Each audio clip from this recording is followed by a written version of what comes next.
emulators were used in the production of this podcast.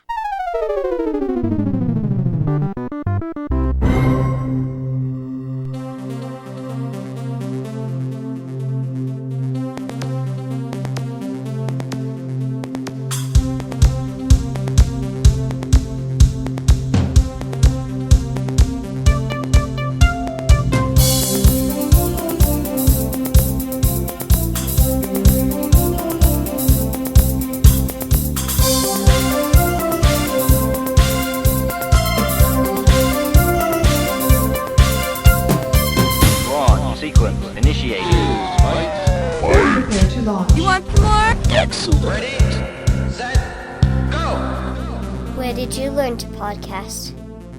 That good? That's awesome, sweetie. Thank you. Welcome to the Atari Jaguar Game by Game podcast, where we take a good long look at Atari's last home video game console and its library, one game at a time.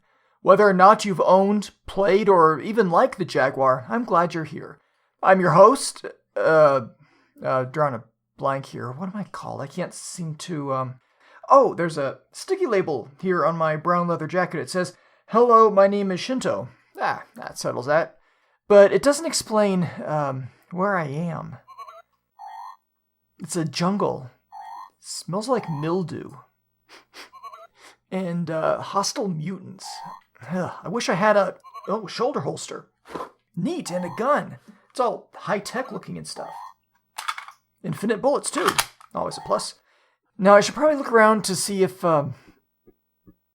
there's a dark gray plastic thing on the ground. Let me just grab that. It's an Atari Jaguar video game cartridge. I may not remember who I am, but I can sure recognize one of these things. It says, part number... there is no part number, so instead we'll call it Flashback, The Quest for Identity.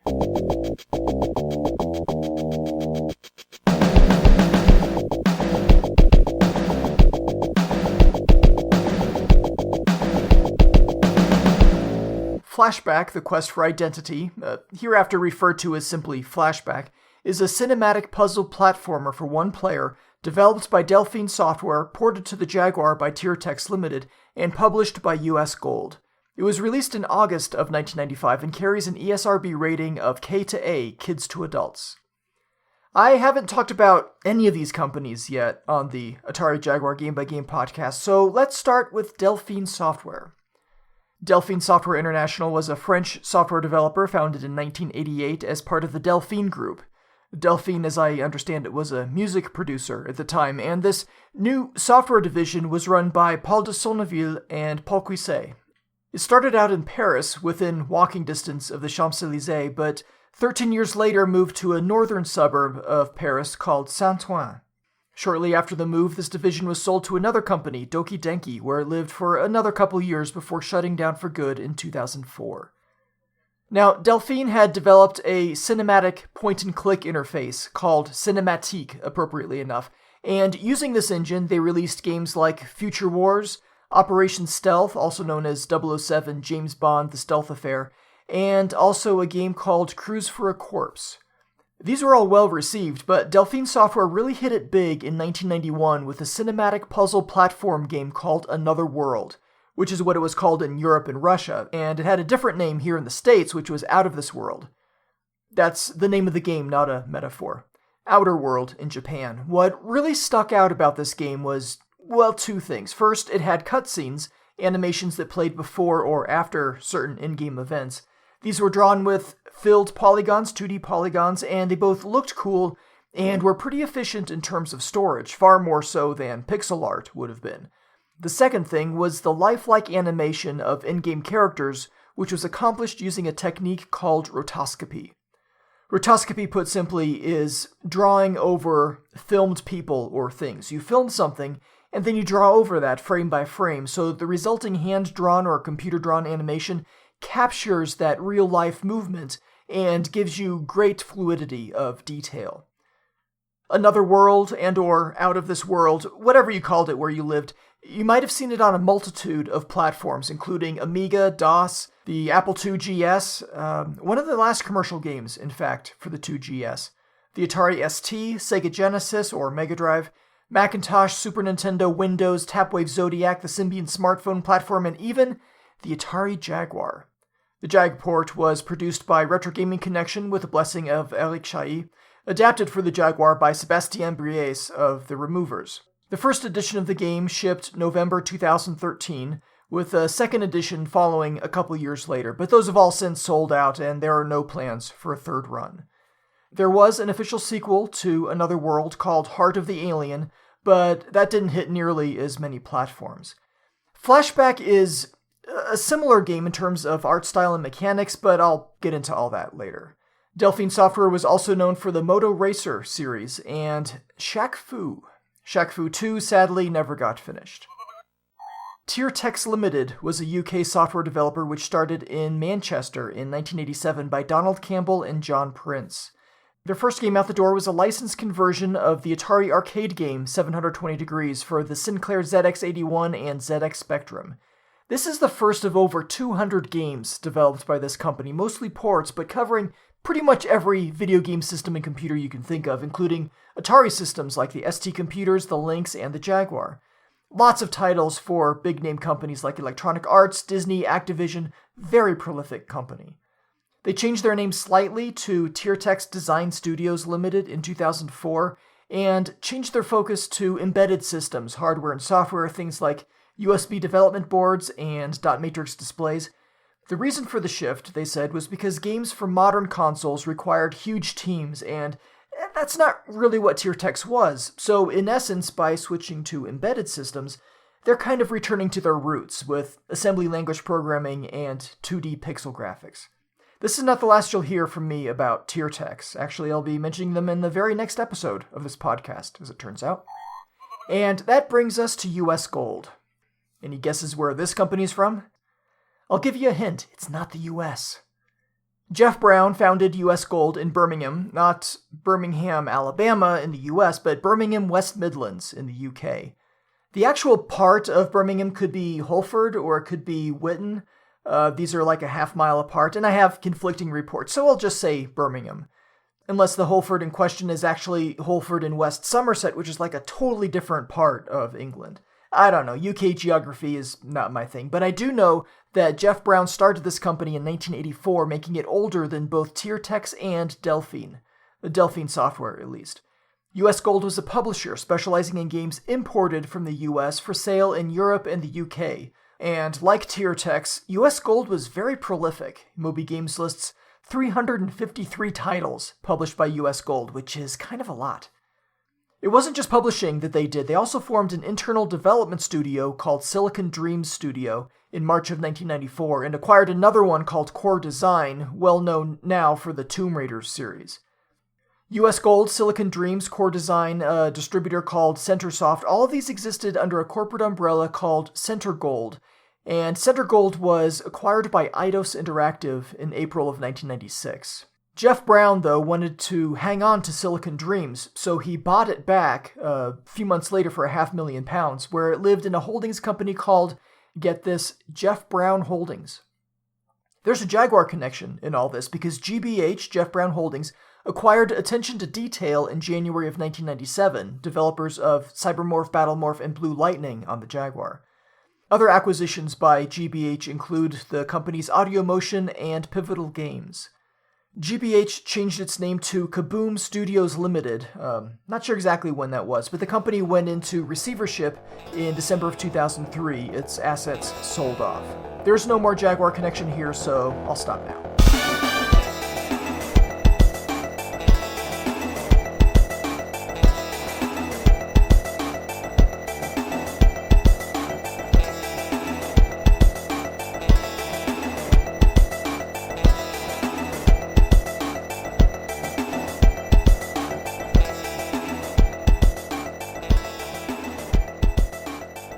One day, in 1991, US Gold visited the Delphine Software office in Paris. They had the license to create a game based off of the 1972 movie The Godfather, and were interested in having Delphine create it.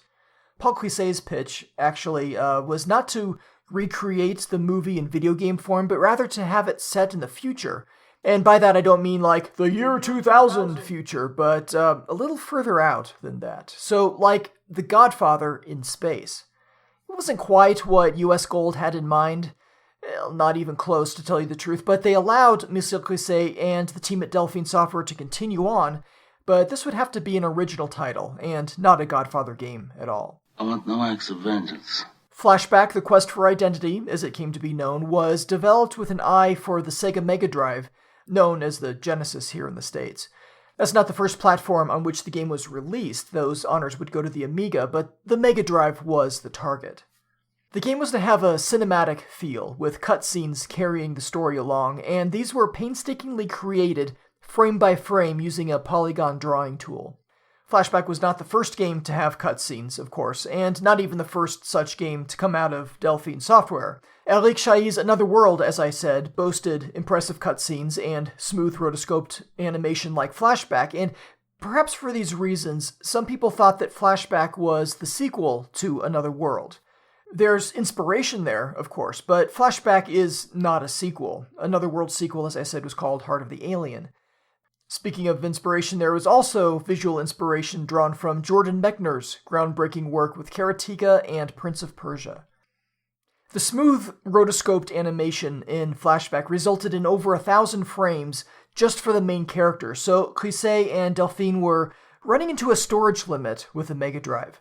The largest Mega Drive cartridge at the time clocked in at 1 megabyte, 8 megabits. Strider was that size. Quite a feather in Sega's cap, I believe, to have such a big cartridge. But that wasn't going to work for Flashback, and the team didn't want to cut out a ton of animation in order to get the game to fit, so what the team there at Delphine did was hack together a 12 megabit cartridge. They built their own and used this to show the game off to Sega. The extra storage was a big, expensive deal back then, but Sega was so impressed with what they saw, they said, yeah, we'll make this game 12 megabits. That's not the end, though, of the cartridge size story. I have two different sources, different interviews with Paul Cluzet, which say that the game is 24 megabits. The story I just relayed about Delphine building their own cartridge board in these interviews, those numbers were doubled. So which is it, 12 megabits or 24 megabits? The Sega Genesis cartridge box itself proudly features the size of the game right there on the front, and that says 12 megabits. Well, 12 meg. I went looking for a ROM image of the game, and the one that I found was indeed 12 megabits in size. That's 1.5 megabytes for those of us who weren't involved in the early 90s video game marketing. So the best evidence I could find indicates that Monsieur Cluzet was mistaken in those interviews by a factor of 2. Even at 12 megabits, and this was an unprecedented amount of storage at the time for a home console game, but fitting everything in still required a lot of compression, and some stuff was actually cut out of the game. There was to be a large beast on Titan that you'd have to try to avoid, but there wasn't room for its animation, so it didn't make it in. Flashback saw release on the Commodore Amiga in 1992, followed by the Sega Mega Drive and/or Genesis. It was a little bit of a massive success, the best-selling French-developed video game of all time at the time, and saw subsequent ports to the Super Nintendo, the PC and Macintosh, the Acorn Archimedes, the FM Towns, NEC PC-98, the 3DO, the CDI, and I'm pretty sure the Atari Jaguar got a port as well. Some of these platforms had extra cutscene animations, the polygon cutscenes, like little bits in the opening cinematic, and some extra scenes before the Earth level. The CD-based platforms, like the 3DO and Sega CD and CDI, they had fancy computer-rendered animation for the cutscenes rather than the painstaking polygons of the original, and may have featured recorded voices rather than relying on text on the screen for you to read, but I think that was just the Sega CD that had the voices. A few of these ports included a Marvel comic book as well as part of the manual, several black and white pages which give a little more background to the story. Also interesting is the Amiga manual, which helped build out the world by including a kind of magazine in it, dated April 15th, 2142. The port of Flashback for the Atari ST was planned and possibly completed, but Delphine Software wasn't happy with the result. I don't know if it was Tiertex or another developer who worked on this, but Delphine opted to cancel the project rather than release a suboptimal version of the game. Flashback arrived to rave reviews. Looking at the aggregated review scores on Moby Games, almost all platforms ended up with scores in the upper 80% range. A sequel to Flashback, called Fade to Black, landed on the PC in 1995 and Sony PlayStation in 96, though earlier it was targeted for the 3DO, but that effort was abandoned to focus on the PlayStation. This was actually a 3D game, and it was not nearly the hit that the original Flashback was. Still, a third game in the series was started, a 2D game targeted for the Game Boy Advance called Flashback Legends, but Paul Cuisset wasn't really involved with this one, and it didn't survive Delphine Software closing its doors. In more recent years, the Flashback engine has been rewritten in a cross-platform program called Reminiscence. Get it? It relies on data files from the PC, Mac, or Amiga versions, but this can run on modern Windows, Mac, Android, and probably Linux too if you compile the source code. The Sega Dreamcast actually got a port of this game in 2017, sort of combining the best elements of other versions. I'm pretty sure the Dreamcast version was based off of Reminiscence, but I know for a fact that an iOS port was. Links for all of these are in the show notes under ports. I don't have links for the GP2X, MIMO, MorphOS, Nintendo DS, Palm OS, PlayStation 2, PSP, Sega Saturn, Windows CE, or Symbian versions, also based off of Reminiscence, but of course needing the game data files in order to play. Flashback received a reboot of sorts coming out in 2013 for the PlayStation 3, Xbox 360, and Windows. The gameplay is largely recognizable as Flashback, but new elements were added, and the graphics and the sound, of course, much improved. More on that later. The 25th Anniversary Edition arrived in 2018 for the PlayStation 4, Xbox One, Nintendo Switch, PC, and Mac. Unlike the earlier reboots, this is much more like the original, but has the option to add a graphics filter along with tutorials and a rewind feature so that you can revert a mistake immediately without having to replay parts of a level. I'll be talking about this one more later in the episode as well.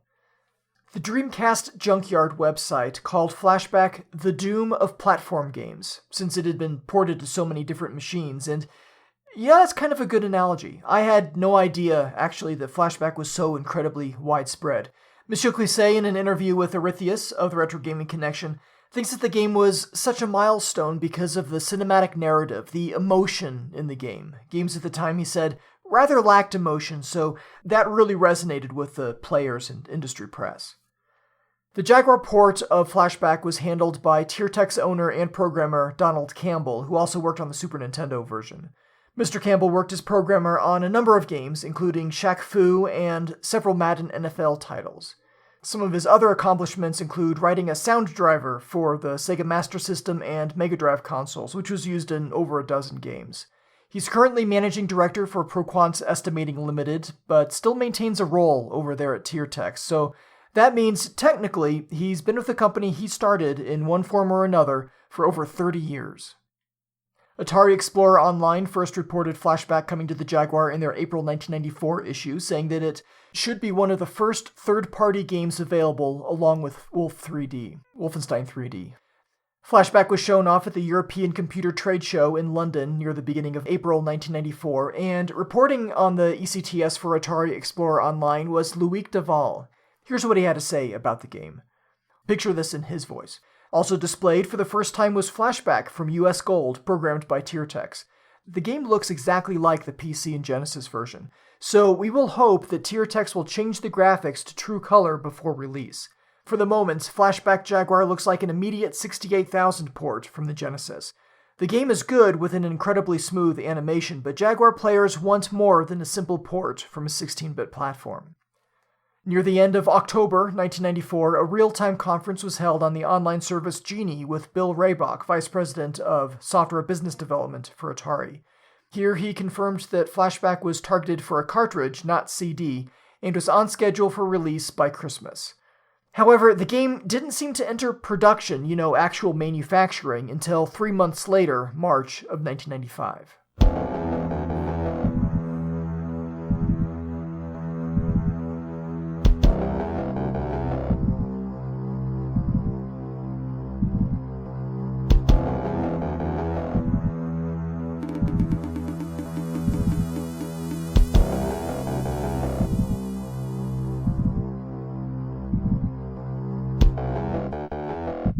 The year is 2142, and Conrad B. Hart, codenamed Flash, is one of the Galaxis Bureau of Investigation's finest agents. Great test scores, he heads up the athletics department. In fact, he'd be the GBI's best agent, but always seems to run late for stuff. I'd make a Zootopia reference right now, something involving a sloth named Flash, but I don't want Disney to sue me. So, Hart was in the GBI with his best friend Ian, but Ian just up and quit, moved over to the Titan colonies, of all places, civilian contract. He had a really promising career ahead of him at the GBI too. I don't get it. Conrad and Ian together developed a device called the Molecular Density Analyzer, which is an augmented reality eyepiece that shows you, in real time, differing densities of objects. It's designed for use in forensics, locating a foreign object that might otherwise be very difficult to find. Locating a needle in a haystack is trivial if you have a molecular density analyzer strapped to the side of your head. So Conrad Hart meets his girlfriend Sonya, of Mortal Kombat fame, I'm sure. I mean, how many video game Sonyas can there actually be, honestly? So he meets up with her, and they go to a presidential rally. It's not a great place to go for a date, sure, but see, Sonya's political team is thinking about starting a protest at this rally, an unlicensed protest, and the presidential candidate's guards are, well, more thugs than anything else. Not nice people. So Sonya is worried about her friends getting smacked around, or worse, so she and Conrad go to the rally to talk them down before things get heated. Conrad brings along his molecular density analyzer for field research, which, to be honest, is probably what I would do too. You can't develop a cool bit of wearable tech and not take it with you, right? It's a good test for your girlfriend, too. I mean, if she's afraid to be seen with you when you're wearing a set of high-tech but admittedly dorky-looking half-glasses on your face, then it might be about time to part ways. But she's cool with it. She even tries it on. Conrad, I think you might have a winner there. But she notices something. Something is off about the presidential candidate and his hired goons. They shouldn't have a drastically different molecular density than the rest of the people at the rally, but they do. Conrad tries on the eyepiece and confirms Sonya's suspicions. These people aren't human. They look like humans to the naked eye, but inside, they're totally different. Conrad and Sonya skedaddle. They'll share their findings with the GBI in the morning, but one of the guards, who's totally not human, sees these two behaving oddly and thinks they might know something, which of course they do. So these guards follow Conrad and Sonya. The two split up to evade their would-be captors, but don't meet up at the rendezvous point. Conrad grabs a holocube to record all the evidence he's gathered so far and attempts to sneak back into his apartment, which might not be the greatest plan because if the bad guys are able to ID him, then they know where he lives, which of course they do. Conrad is zapped from behind by the presidential candidate's guards. It wasn't a fatal blow, though. These aliens, they're pretty clever and can shapeshift. So their plan is to replace Conrad with a replica who can get into the GBI and gather intel for them. If the feds get suspicious, they can simply extract their shapeshifted agent and drop the real Conrad in his place. They take this real Conrad back to the research station on Titan for reprogramming, which is the fancy way of saying memory wipe. Make sure he has no memory of the alien conspiracy. It's not an exact science, this memory wipe. It's not like a properly performed obliviate charm, so it might take out more than just the alien conspiracy thing, like, I don't know, maybe the subject's entire identity. Identity. What does that mean? Word girl. Identity. It means who or what you are, what makes you different from everybody else, what makes you you. Great, thanks, word girl. Sure. Word up! Weird tangents to kids' educational cartoons notwithstanding, Conrad Hart sees the opportunity, leaps out of the memory wipe chair, overpowers the guard stationed in the room, grabs his weapon, and runs out the door. He may not know who he is or why he's on the Titan station, but he knows these bad guys are bad, so he runs to Dock 25, Level 3, where he commandeers a hoverbike and zooms off. His alien captors in hot pursuit clamber aboard their X-7 armored shuttle, chase down the hoverbike, and blast it out of the Titan sky. With the hoverbike lost in a flame in the Titan jungle, the aliens call it a day and return to base. Your adventure, though, as Conrad Hart, is just beginning.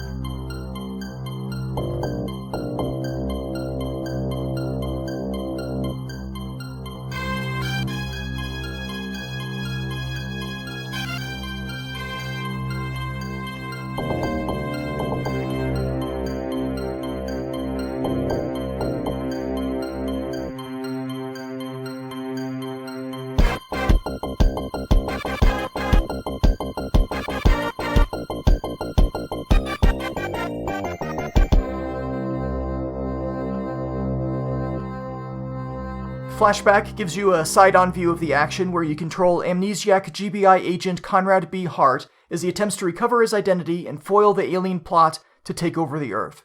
You have the ability to walk, run, jump, climb, crouch, somersault, and shoot. You carry and manipulate an inventory of helpful items, and I'll talk about these items in a little bit. You can also talk to people, examine things, throw things, and push buttons. As the story unfolds, you'll escape the jungle and arrive in the city of New Washington, where you'll need to take on jobs to earn money. To get back to Earth, you enter a game show called Death Tower, and if you survive that and get back to your home planet, you're pursued by the alien conspiracy as you make your way to their secret base, and from there, journey onto their own planet, take the fight to the aliens, as it were, to stop them for good. There are 7 levels in the game, 2 of which take place on the alien home planet, with a lot of unfolding story as you progress. This is presented both as cutscenes and written text. You get a code for each level as you reach it, so that you can continue from there the next time you play the game. And there are also save points scattered throughout, which you use to continue on if you die. You can do this as often as you want. There are effectively unlimited continues. The catch, though, with these save points is that they're just for the current game session. If you turn off the Jaguar, the best you can do is to use a level code to start at a particular level. If you do that, though, of course your score will reset to 0. If you restart from a save point, your score reverts to whatever it was when you saved, which makes sense. I won't walk you through the entire game in this podcast. There's a walkthrough on GameFAQs that I'll link in the show notes. This is the Super Nintendo version, but other than things like Death Tower being named Cyber Tower, it's basically the same. You start out the game with a gun. You can whip it out, point it, walk around with it, or roll around with it. It's a good gun. It never runs out of ammo. You can squeeze off 1 round, or blast away to your heart's content. It works as if it were fully automatic. Just hold down the button. If you're too close to a target, you'll automatically try to use the gun as a bludgeon and pistol whip the enemy. This only happens when you're standing, though. If you're crouching, there's no pistol whip. I guess the bad guys in this game won't be felled by a whack on the shins. This is one of the items in your inventory, and available with a simple button press. You have a bunch of other things in your inventory. I don't think there's an actual limit, and I'll go over how the inventory system works a little later. Your gun, though, it's always with you. Well, almost always.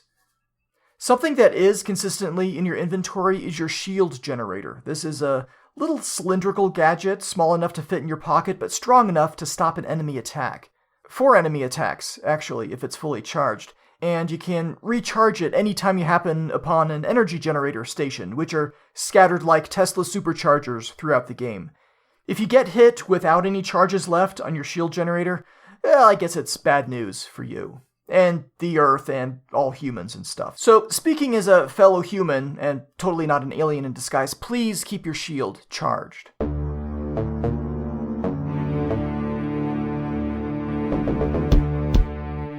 There are a lot of objects that will go through your inventory in the course of the game, and I'll give you a quick synopsis of each of them. The hollow cube is probably the first item you'll encounter, and this will help start the story and tell you what you need to do. The force field looks like a smartwatch, and when used, creates a temporary green barrier in front of you. It only lasts for about a second, so you might think, what good is that? And as it turns out, pretty good. Drop down next to a bad guy, and the force field can protect you long enough to draw your weapon and dispatch him. It's all about timing, which, given that the thing looks like a watch, makes sense. But unlike your smartwatch, the force field generator doesn't need to be recharged, at all, so you don't need to worry about running out. A neat little thing the force field can do is, if you're surrounded by enemies, bad guys on both sides, using the force field unit will automatically generate a barrier both in front and behind you. Pretty slick.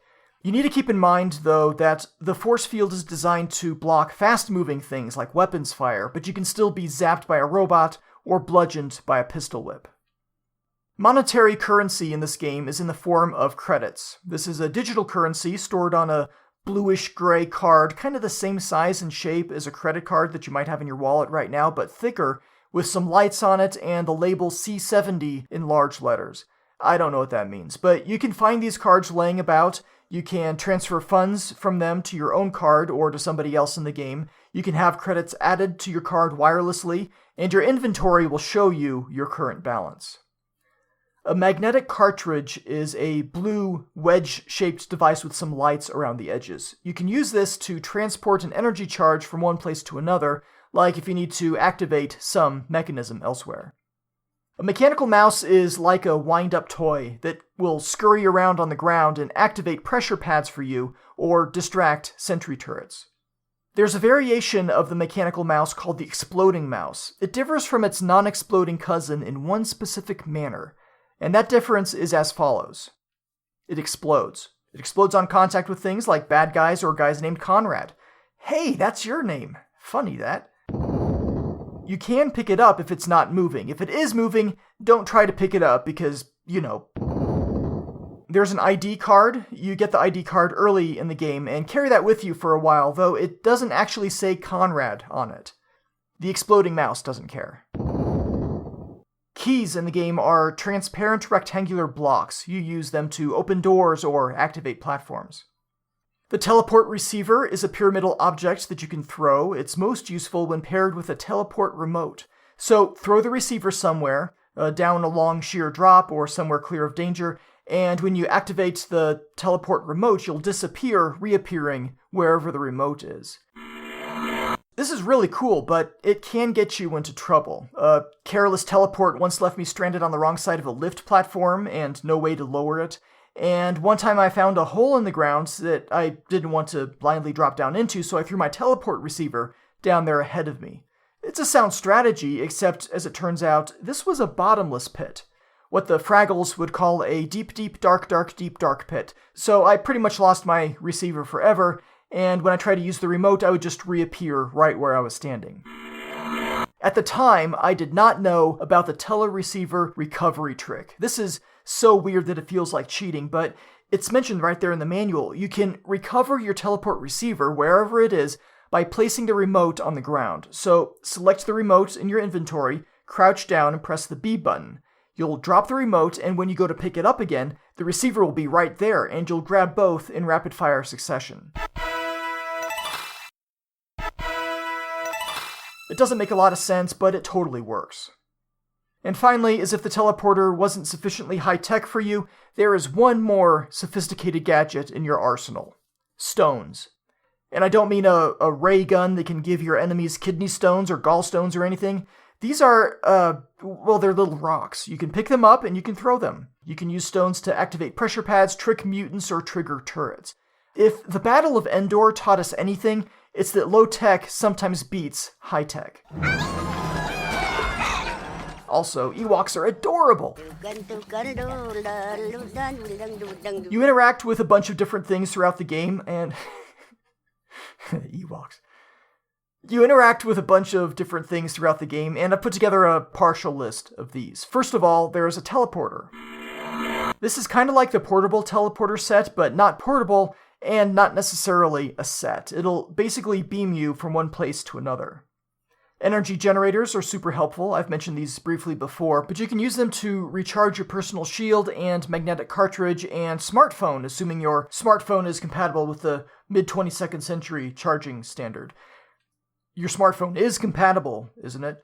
You go up to one of these energy generators with the item to charge selected in your inventory, and when you use it, you see an animation of the object being placed into the machine, flashing lights and bolts of electricity, and then you remove that object fully charged. Switches usually look like small gray pedestals. You flip a switch to activate whatever the switch activates. Pressure pads, or tripwires, are devices on the ground that do things when an object passes over or in front of them. It could be your legs, it could be a stone, it could be a mechanical mouse, but whatever activates it will trigger some action or another, opening a door, lowering a platform, anything. Key locks look a bit like switches, but require those transparent rectangular keys to open doors or activate platforms or whatever. Save points are gray pedestals with the word save on them. They kind of look like gas pumps, actually, and that didn't occur to me until reading the walkthrough in the official Jaguar Gamer's Guide, which refers to them specifically as save pumps. You can save early and often, and you'll restart from the latest save point if you die, as many times as you want. Entering a new level also effectively serves as a save point. Disintegrators look like a column of green plasma. Do you know what happens when you walk into a column of green plasma? Nothing good unless you like being burned to a green crisp. These can be stationary, they can be activated or deactivated with switches or pressure plates, they can disappear and reappear in a pattern, and they can even move around. Sometimes you can jump through them at a run, sometimes I think you can roll over them, but it's really best to avoid them completely, if at all possible. Electrified floors are green spots underneath the floor, and if you walk over them, you're a dead man. These can be really hard to see sometimes if you're playing on an old CRT TV, depending on how much of the screen that particular TV can show. Just something to keep in mind. These will only kill you if you move slowly over them, running or jumping over them, you might survive. You'll see later that these aren't just rapidly moving green blobs in the floor, but extend downward into deadly green tendrils that I believe you'll encounter separately later on in the game. The subway you'll find in New Washington. The town is split into 4 separate zones, and you can use a subway to go between these zones. Subway cars are small and independent. They cycle through every 5 seconds or so, and at their stop, they wait 5 seconds for you to hop on board if you want. Hit the A button if you want to board, and then A when you want to disembark. The subway cars will go through all of the stations in order. The taxi you'll encounter on Earth, because apparently Uber doesn't exist in the future. Sorry, Uber. You can hail the taxi by pushing the A button while facing the taxi station, and man, do these things arrive quickly. It's like the cartoons where you hail a taxi and it appears out of nowhere. Taxi! Which in my experience doesn't mimic real life. Landmines are silvery objects on the floor with a horizontal red light across them. It's best to jump over these unless you like exploding. You can also find mines falling from the ceiling as you approach, and they explode when they hit the ground. You might be able to trigger these though with a stone or mechanical mouse. There are sentry guns, laser cannons, that are activated by a pressure pad or by seeing movement through its remote camera. These will continually lower and shoot when triggered. Again, you might be able to trigger these with another object, and you might be able to trick it into shooting bad guys. Another hazardous environmental component is the environment itself, especially when coupled with gravity. Now, Conrad can survive a short fall, but at a distance of 2 or more levels, it's not survivable. Something I tell my kids is that gravity always wins, but it can be pretty patient. In Flashback, though, gravity doesn't care how many shield charges you may or may not have left, it'll kill you in a hurry, namely, gravity when paired with the very hard ground far below you.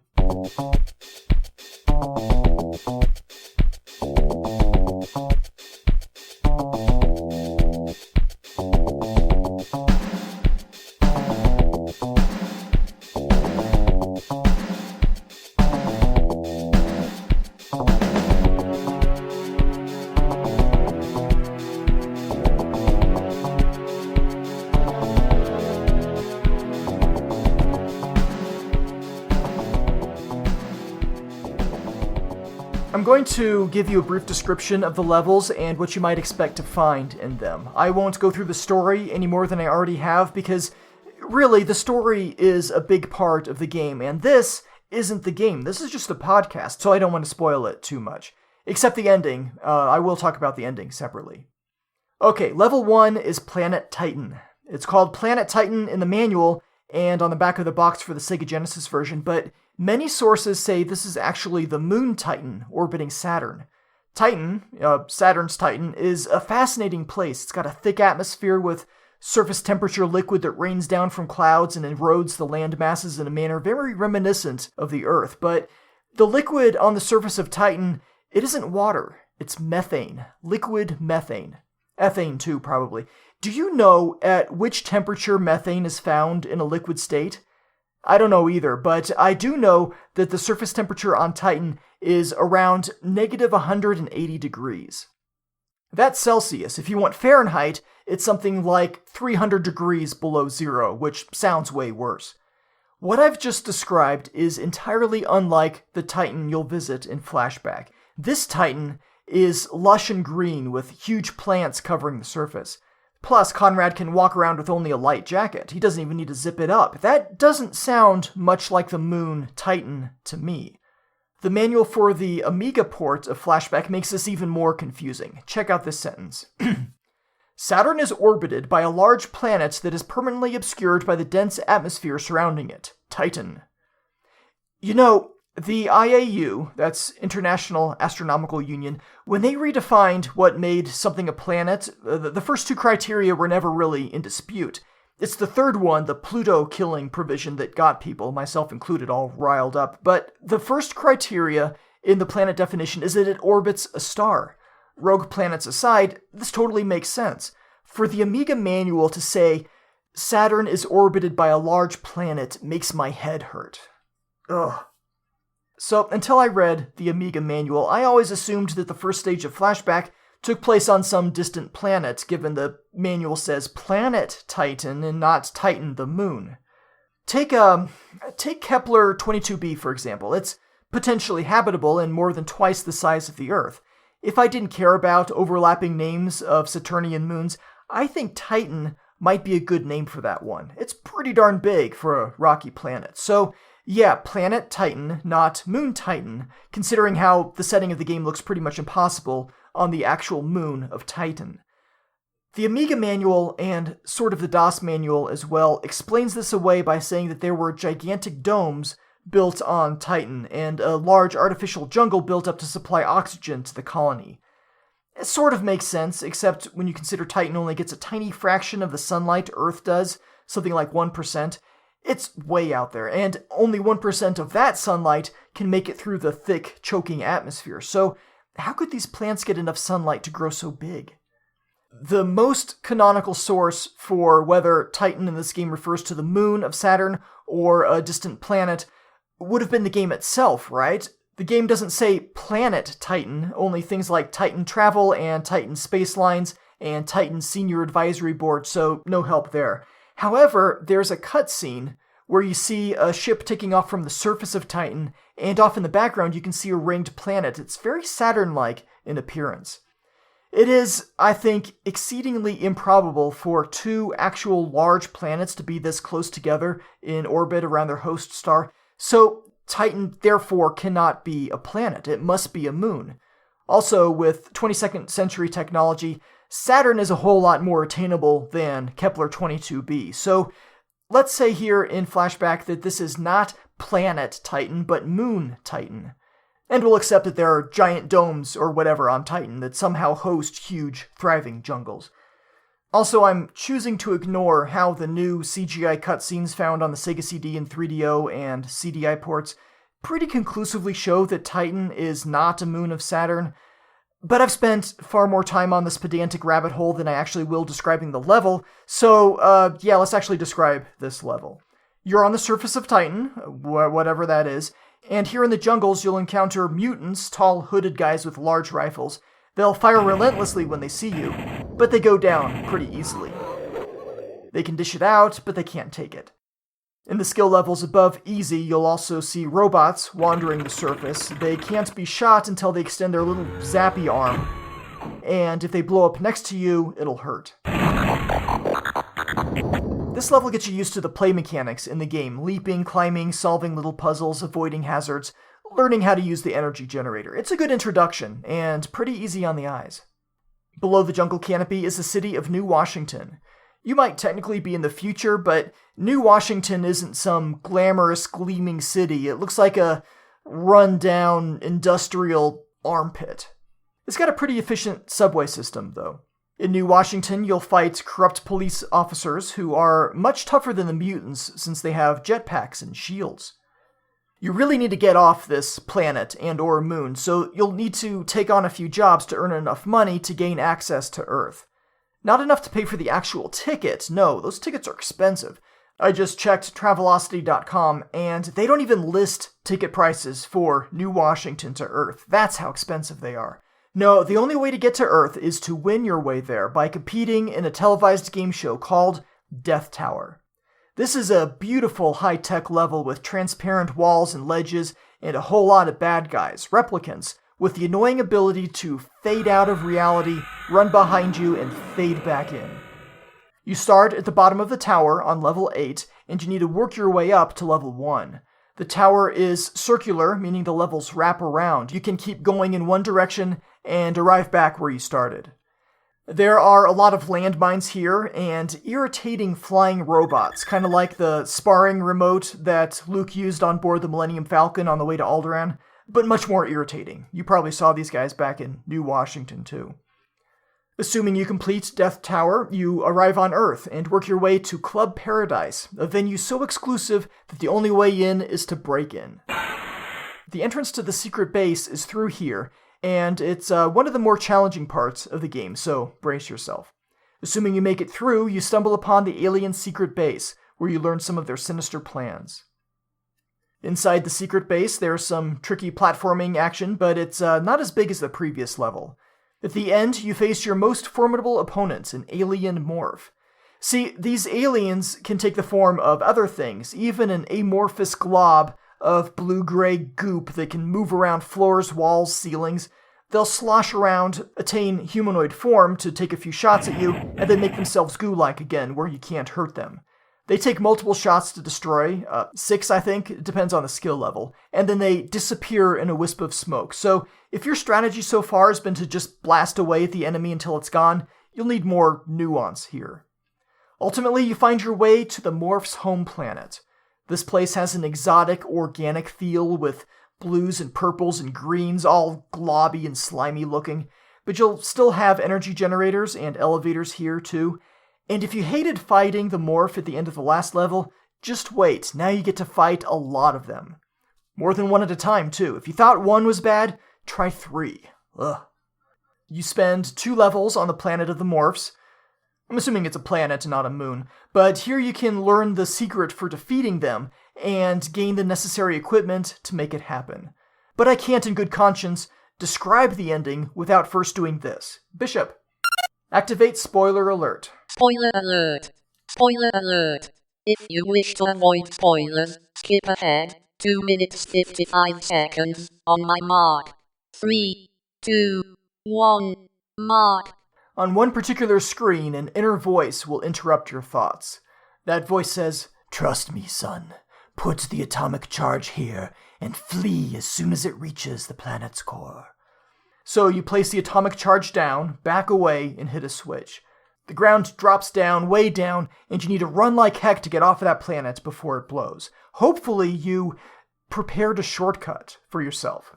I won't say more than that, but after you make your way to the getaway ship, we switch to a cinematic that shows you flying away from the planet just as it's blown to nothing more than a bunch of giant space rocks. A triangular-shaped ship will probably come by later to take care of those. Oh yeah, there's music here.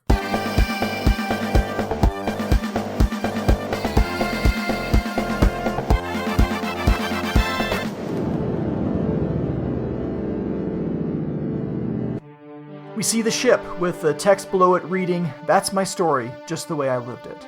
We then see Conrad staring at a screen making a log entry. He continues, "The galaxy I am in today doesn't appear on any of our navigation charts. It's impossible for me to calculate my return trajectory." We cut away to see Conrad lying in a hypersleep chamber, and as the lid closes we see the text, "I'll probably drift in space for a very long time."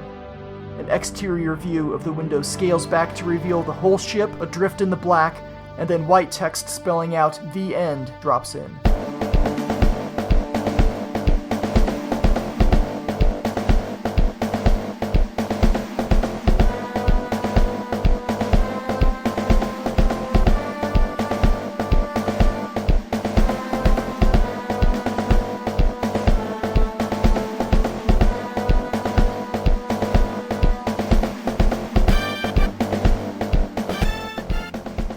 We then get the credits, which are shown on top of a series of cinematic sequences, basically all the cutscenes throughout the game.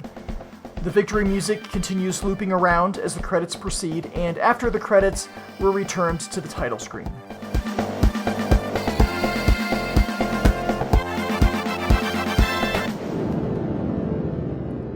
Now, before Bishop closes out the spoiler section, I wanted to bring up something about the music. Its pitch seems to drop a bit at times, and I don't really hear that when listening to the same tune from the sound test screen.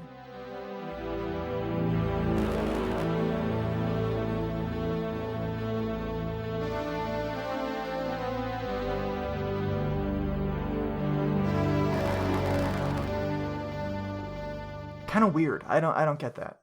End of spoilers. The remainder of this episode is a quest for spoiler-free. Flashback's control scheme may take some time to master, both in-game and, surprisingly, outside the actual game. First of all, you can ignore that whole keypad thing dominating your Atari Jaguar controller. It's not used here at all, except for the 0 button to toggle the music, both menu screens and in-game music, like cinematics and action tunes. You can only toggle the music from the menu screens, and not once you're in the game.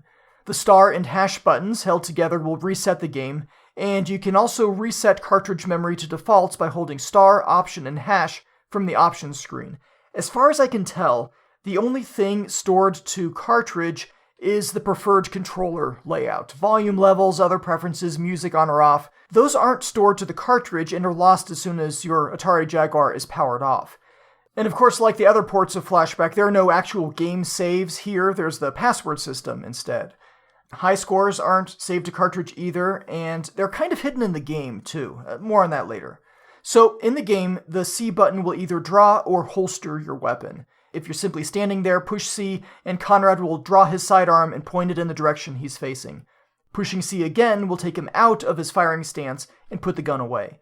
You can push C while you're in the middle of an animation, like climbing up or dropping down, and as soon as you're able, you'll whip out that little boomstick. Very cool.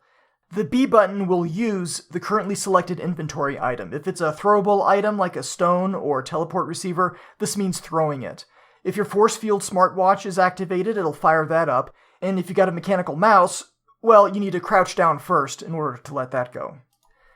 If you're standing in front of an energy generator with a shield or magnetic cartridge selected, B will plop that into the charger. If you're in front of a key lock with the key selected, that'll insert the key and open up the door, or whatever. Does all this make sense so far?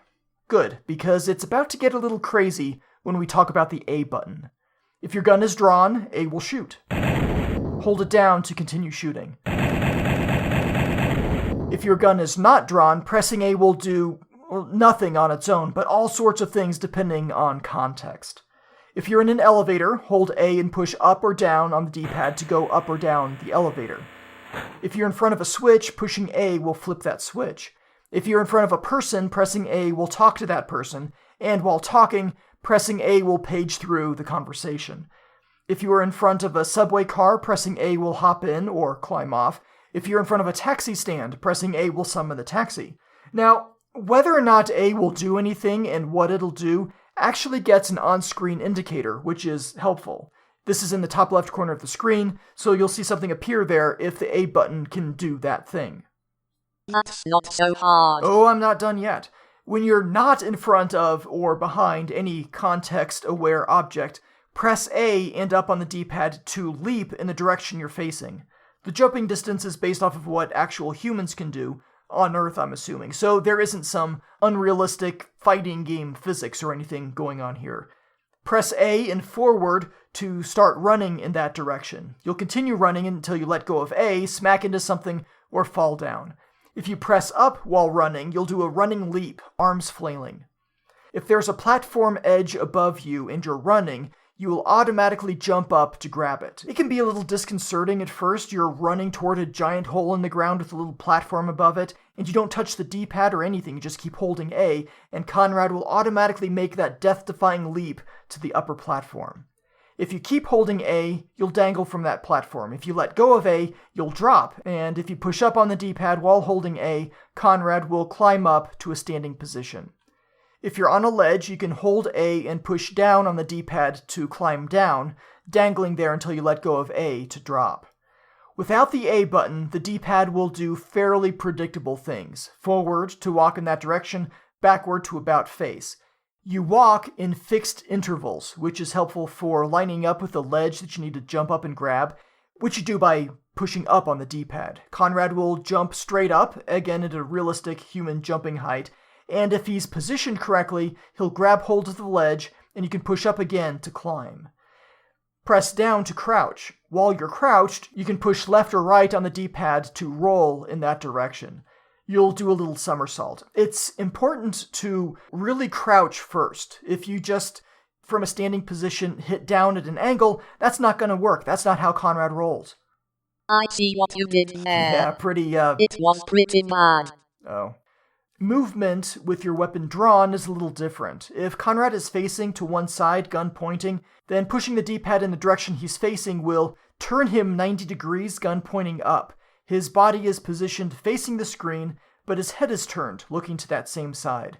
Pushing again in that direction will move Conrad, but he's kind of walking sideways, creeping along, back against the wall if there is a wall behind him.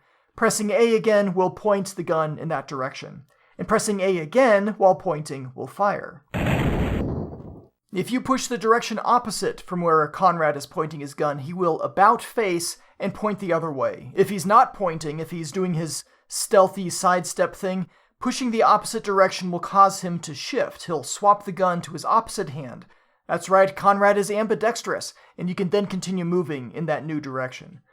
If you push down on the D-pad while the gun is drawn, Conrad will crouch. He'll stay crouched unless you push up on the D-pad, unlike crouching without the gun, when you have to hold the D-pad down in order to stay crouched. He'll be pointing in one direction or the other while crouched, and pushing the D-pad in the opposite direction will cause him to spin around on his heel, still crouched, and point in the opposite direction. If you push the D-pad in the direction he's pointing, he'll roll, he'll do one somersault in that direction, and when he recovers, he'll still be crouched and pointing in that direction. If you push the C button to holster the weapon while he's crouched, he'll stand up. Pressing the option button during gameplay will bring up the inventory at the bottom of the screen. You can move the D-pad left or right to flip through inventory items, and as you choose one, a speech bubble looking thing will show you what it is, and for things like the shield, credits, and magnetic cartridge, this pop-up bubble will also show the quantity. Push option again to exit the inventory with the currently selected item now active. While the option button does pause the gameplay, there is also that pause button, which will pause the game in progress. An ugly gray bar will appear in the center of the screen reading pause, and if you hold down the A button here, you can push left or right on the D-pad to change the master volume. It's a horizontal gauge, min on one side, max on the other. Pushing B will do the same, but for the music volume. Pressing C here does nothing, and pushing 1 and 3 on the keypad also does nothing. The Jaguar development standards recommend hiding the paused graphic with a 1 and 3 on the keypad while paused, but Flashback doesn't implement this. The pause button is also what you push when you want to skip a cinematic sequence. Doesn't make a whole lot of sense, but that's how it's set up.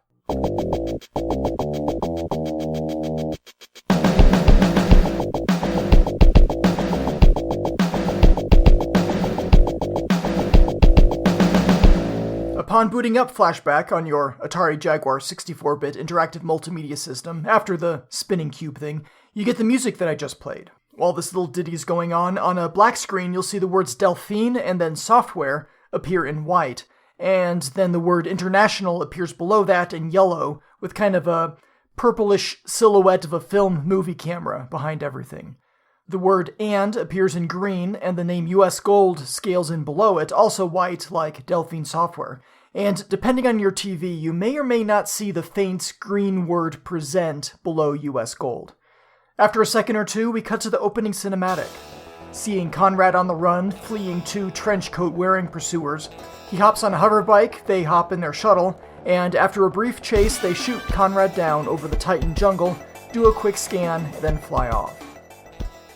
You can't skip the vanity screen in the beginning, but you can skip the cinematic by pushing the pause button, which is consistent with the in-game control, but still doesn't make a whole lot of sense to me. We're taken to the main menu where we hear this music, and see the name Flashback in large letters along the top, and a rotating CGI model of Conrad off to the left. He's holding his gun, pointing mostly upward, and frozen in place while the gray circular ground around him spins. He's got a shadow both in front and behind him, so there must be 2 light sources. He'll just stand there spinning in place while you read through the main menu. At the bottom of the screen is the copyright and licensing info in tiny text. The menu consists of Start, Password, Options, and Demo. Choosing Demo with the A, B, or C button will show one of 3 pre-recorded demo sequences, taking place on Earth, in the Death Tower, and on the Moon, Titan. These run for 15, 50, and 30 seconds, respectively, showing a reasonably skilled player on what looks like the medium difficulty. You'll also cycle between these 3 gameplay demos if you leave the main menu idle for 10 seconds, after which it replays the vanity screen and opening cinematic. Let's check out the options menu. There are 3 gameplay options: level for skill level, which defaults to medium, but can also be set to easy or hard by pressing A, B, C, or option. With the easier skill level, you have fewer enemies, which take fewer hits to defeat. For example, the morphs only take 4 hits. The higher the difficulty, the more enemies you face, the more hits they might take, but the more points you earn. Below the difficulty level, you have language, which can be either English or French, and below that is controls, which lets you remap the face buttons. You can cycle between one of 3 control schemes for draw gun, shoot, and use item. Next, you can play the music or sound effects in the game. On the test tune option, you can push left or right on the D-pad to select between music clips 1 through 14, and push a face button or the option button to play it. Some of them may play in a continuous loop, some only play once. Test effects is basically the same thing, numbering 1 through 34. The funny thing is that when you play music or sound effects from here, that spinning Conrad in the background will temporarily freeze. He'll stop spinning. Alright, I guess it's not that funny. At the bottom of this menu is the word end, which takes you back to the main menu. Selecting password will give you a text entry screen, A through Z plus a space character, and passwords can be up to 6 letters long. The controls here are a little counterintuitive. Press A to select the highlighted letter, press B to erase the letter, and press C to delete everything and start over. Once you've input the password, press Option, and if the password is valid, you'll be taken to the beginning of that level, starting with the opening cinematic, if applicable. There are separate passwords for each game level and each skill level, so 6 times 3 total passwords. 18. I know, Bishop. If you enter an incorrect password, you're dropped back to the main menu. Finally, selecting Start from the main menu will start the game on the skill level specified in the Options menu. The layout of the gameplay screen is pretty clear. It's not cluttered at all. At the start of a level, the level password will be displayed at the top of the screen in yellow letters. In the top right corner is your currently selected inventory item, which appears in a blue circle. Any activity you can do, pushing a switch, talking to someone, whatever, is displayed in the top left corner when appropriate. There are different icons for each of these actions covering take, talk, look, activate, recharge, and use. This being what happens when you push the A button. The inventory, which again appears when you push the option button, gives you a horizontal set of icons in blue circles. In some versions of Flashback, you have multiple pages of inventory items to flip through, but here you can have quite a few on the screen at one time. I've had 16 at most, and then it looked like there was room for 1 or 2 more. Above the inventory is your score, 8 digits, 0 padded, and also the current skill level. When you're hurt and lose a shield, you flicker for a couple of seconds. Well, not you personally, but Conrad on screen. He flickers, during which time he can't be hurt. If you've lost all of your shields, you get the continue screen. This shows a couple of thick blue slashes in the background, the text press option to continue up top, and a timer in the middle counting down from 10. At the bottom, centered between 3 horizontal red lines, is your current score. If you push option here, you're brought right back into the game from your last save point, or beginning of the last level, whichever is more recent. Pushing one of the face buttons here will make the timer count down faster, and once the timer reaches double zeros, it's game over. The text Game Over will appear in a spinning animation over a tunnel made up of 7 concentric circles in different shades of blue with black at the center, and then some music kicks in. Pressing a face button takes you back to the main menu.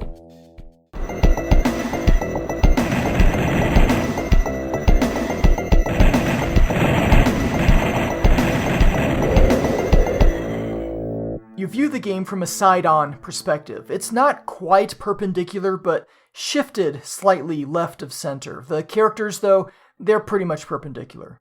There's no scrolling here. Each screen is static and linked together, so you walk off one screen, you'll cut to the next after a brief period of blackness. It's kind of like playing Adventure on the Atari 2600, but with slower transitions and fewer dragons. The backgrounds are detailed but not really animated aside from some blinking lights. though the Death Tower level seems to have more background animation than others. The real stars of the show are the characters, especially Conrad, all animated smoothly with a large number of frames. You'll see Conrad struggle to regain his balance when he stops right at the edge of a drop. The climbing animation is great. There's a bit of a shortcut taken here by simply mirroring the sidestepping animation, which is why he switches the gun from one hand to the other as you move left or right, but at least it's done smoothly. The smooth animation does come at a cost. You're bound to letting an animation complete before you can do something different, though it is possible to queue up a move in advance, like drawing your gun immediately after climbing up a ledge. But the fixed distances for rolling or taking a step, it's almost like you're confined to a grid, and it helps for lining up jumps, but can make things frustrating in the heat of battle. The cutscenes aren't quite as fluid. They're a little choppy if you pay attention to their frame rate, and are made up of flat-colored polygons. There's an artistry to them, though, the angles and little details that makes them still fairly impressive. They're shown in kind of a small, wide rectangle, surrounded by black. They don't take up the full screen. As for the game audio, it's pretty sparse, actually. You'll encounter long periods of silence as you work your way through the game. You'll hear specific actions, of course, like weapons fire and doors opening and tripwires chirping, and there's some environmental sounds in the Titan jungle. Many of the sounds in the game are very quiet. I had to really crank Bishop's sound capture levels in order to pick up things like footsteps. It hurt. Yeah, probably did a little. Sorry about that. Also, there's this sound, which I'm pretty sure was lifted from the movie Aliens. I'm totally on board with that. I think the limited soundscape makes the music more impactful when it starts. You might hear music when encountering something new or scary for the first time, or have music kick in during fierce battles. And of course, there's music during cutscenes. There's less variety here than you'll find in other ports of the game, but I'll get into that a little later. I encountered a few minor bugs while playing Flashback. Sometimes an enemy can be trapped just off screen. You will see their arm moving while you're blasting away in futility, and not until you stop shooting do they emerge.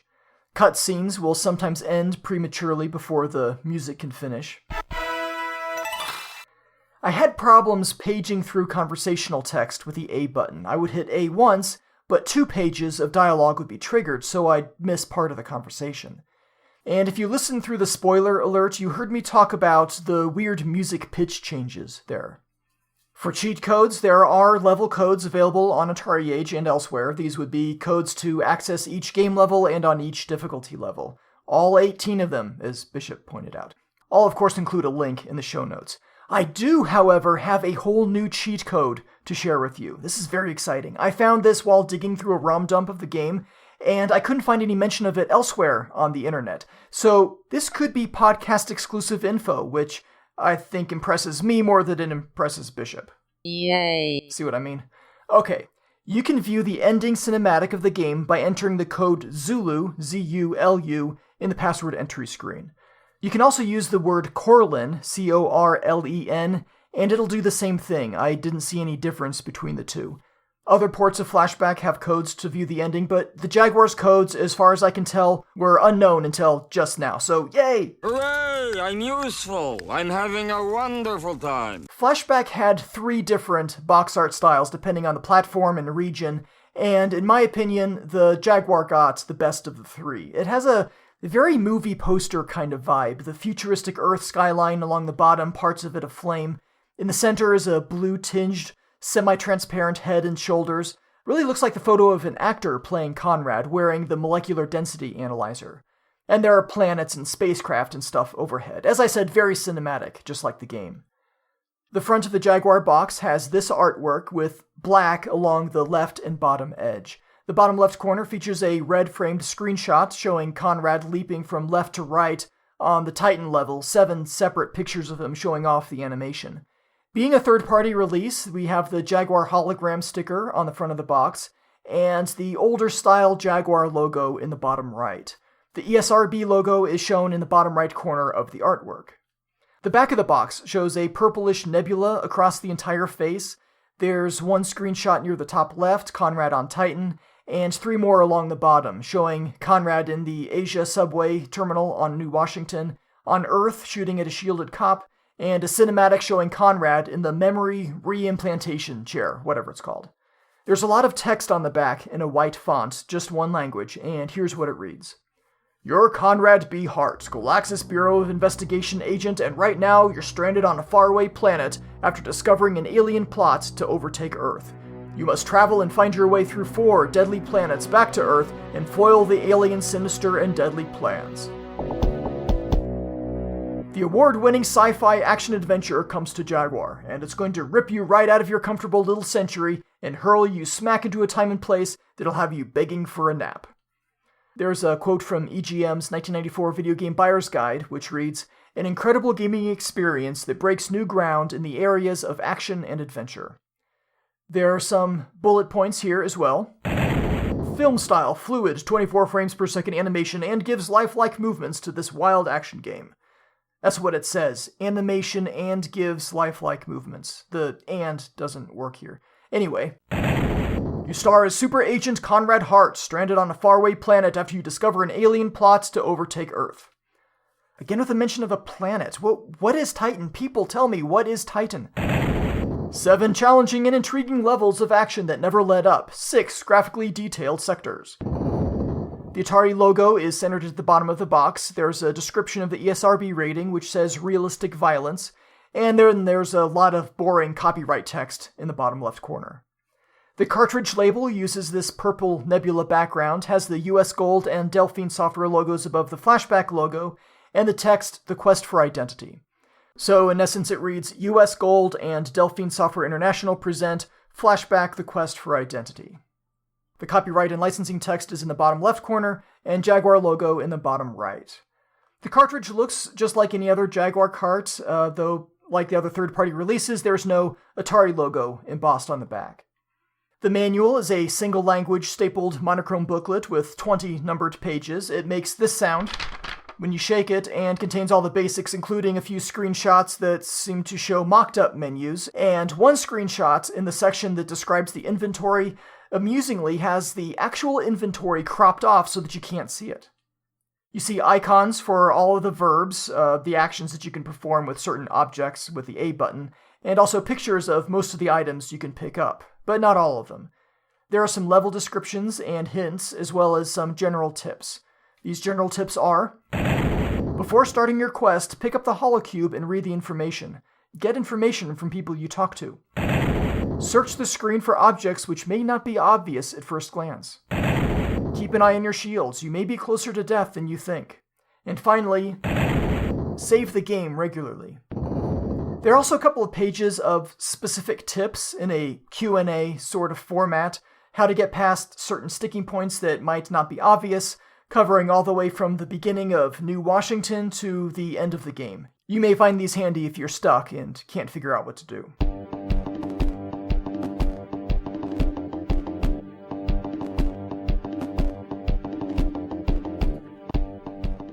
The official Jaguar Gamer's Guide devotes 20 pages to Flashback, including a complete walkthrough of the Genesis version, which US Gold advised them is identical gameplay-wise. The screenshots here are the Genesis version. You can tell because of the shirt color and the inventory system. More on that later. There are specific tips scattered throughout, of course, but a few generic ones as well, and I'll share those now. Before taking on the tough enemies, you should practice and master each jump. Always have the force field activated so that you can protect yourself instantly. And remember how to get back to every energy generator and save pump you find. There are several level codes printed here in the Jaguar Gamer's Guide, but they're for the medium difficulty on the Genesis version. The guide says, we were unable to confirm if they work with the Jaguar version. They don't. Flashback featured in some of the Jaguar's general print ads, but each time showing not the game, but the box art. And not the Jaguar's box art, but the Amiga's, and Mega Drive in some regions. There's not much to these little blurbs, just the name, maybe the publisher, and the wrong box art picture. I'll include an example cropped out of the Let the Games Begin ad in the show notes, but don't expect much.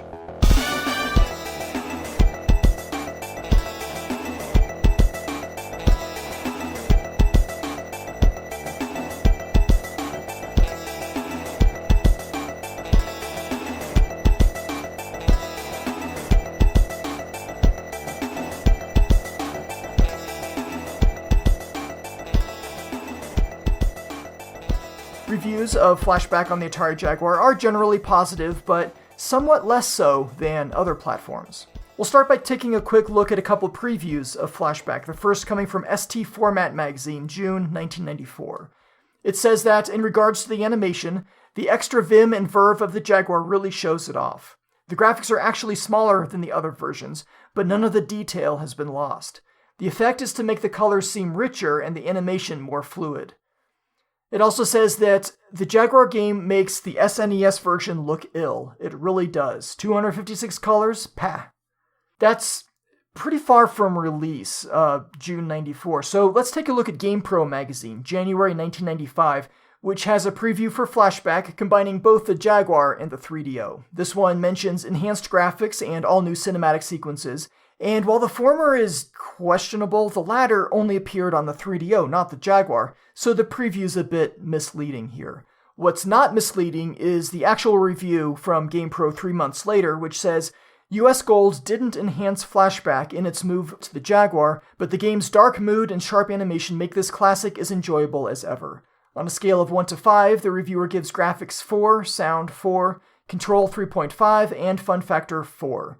He says that the occasional slowdown, quote, indicates this version is a straight port of the original game with little or no optimizing, end quote, and says that although there's no improvement, the game is no less enjoyable, and Jaguar owners looking for decent games will welcome this cart. This is a full-page review with 5 screenshots, 2 of which show multiple frames of Conrad's character animation, and, well, most of the pro tips refer specifically to the images, so that doesn't make much sense for me to read off here without the visual component. You can check out the show notes for the actual review, and I'll just read the 2 pro tips which are more generic in nature. Don't be surprised when an enemy gunman seemingly comes back to life after a fall. He'll lie on the ground until you hit the floor he's on. Rolling under an obstacle or below some gunfire is easier if you have your gun drawn. I only have a few other contemporary reviews of this one. One is from an Israeli magazine called Freak, May 1995, which gives the score of 83%, saying that it's an exact replica of the 16-bit versions, with no new and amazing graphic elements, and the same silent and threatening sounds. Another review is from German-language magazine Megafun, October 1995, which rates graphics 48%, sound 39%, and overall fun 75%. The text, as best as I can read, it basically mirrors what we've read from the other 2 magazines, that it's basically the same as the 16-bit versions. And Arethius sent me a translation for ST Magazine, November 1995, which assigns no score, but says that the game does not take advantage of the Jaguar's capabilities with graphics, and that sounds and music are okay, but very limited. The reviewer, Mark Abramson, likes the animated sequences when you perform some actions, though it's too bad they aren't in full screen, and that the average gamer will need some time to finish it. He appreciated the ability to play the game in French, but says that it's a shame the manual doesn't have a French translation. In the end, he says, if you like adventure games, and if you have not played it on another system, you should try this game. However, we hope that the future Jaguar games will take more advantage of its power. Thank you, Arethius, for sending that in.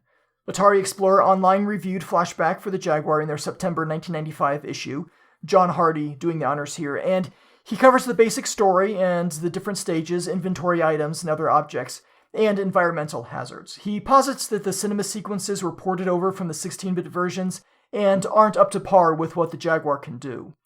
The audio, he says, is well above average. He likes the occasional music and the sound effects. He says that Flashback is well worth the money to someone who's never played it before, but did encounter a couple bugs while playtesting. He had been skipping the cutscenes by pressing the pause button and ended up without any music or sound effects. This happened twice, he said. He also had the game completely freeze up, and the frame rate at one point dropped so low that it became unplayable, and he had to power cycle the Jaguar to get it back up and running. He says, this problem with slowdown is outrageous on a machine like the Jaguar. There's really no excuse for it.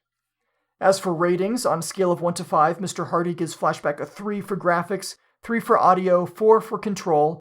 There are lots of things the character can do, he says, but it takes time to master the controls. Gameplay is given a 4.5, and overall 3 out of 5. A very unenthusiastic port of a 2-year-old game. Thanks, but try harder next time. In more modern reviews, Just Games Retro gives Flashback for the Jaguar 4 stars out of 5, saying that it is about as straight and direct as a port can be, with graphics and animation and sound pretty much the same, but still, it's an excellent port of one of the 90s best games, though the Jaguar version offers nothing you can't get elsewhere. On Moby Games, the average review for the Jaguar port of Flashback is 79%. By way of comparison, the 3DO port got 86%, the Amiga 87%, CDI 80%, though with only 2 reviews. The Macintosh version, along with 2 reviews, did 5 better at 85%, DOS got 82%, Super Nintendo 86%, Sega CD 82%, and Genesis/Mega Drive 87%. Atari Age lists the rarity for Flashback on the Atari Jaguar as 4 out of 10. On eBay, I see that loose carts have sold for between $24 and $50, a cart and manual combo for $36, and complete in box for around $60, though one did sneak through for the low price of $27. Current listings, as of the beginning of March 2019, I see loose carts listed for $55 to $60, one complete in box for $110, and one sealed brand new for $140, which, I don't know, that seems like an awful lot of money to me. Amazon, not the place to go to find Jaguar games at reasonable prices. Sorry, Amazon. I see one listing there used for $73, and I think that's just a loose cart, but it's been tested, and the label is fully intact, so I guess there's that.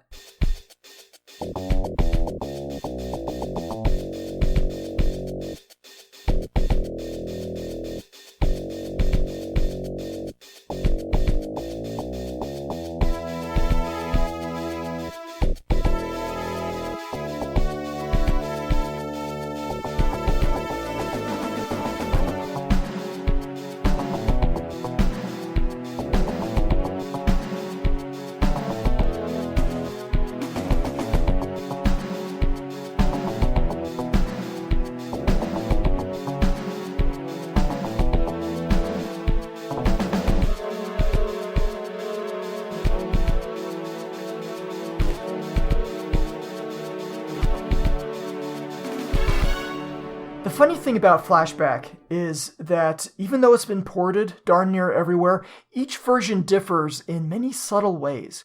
I won't do a comprehensive comparison here, that'd be boring, but I can still point out some highlights. First of all, Conrad's shirt. It's white in some of the earlier releases, Sega's 16-bit console, whatever you call it in your country, and the Amiga computer.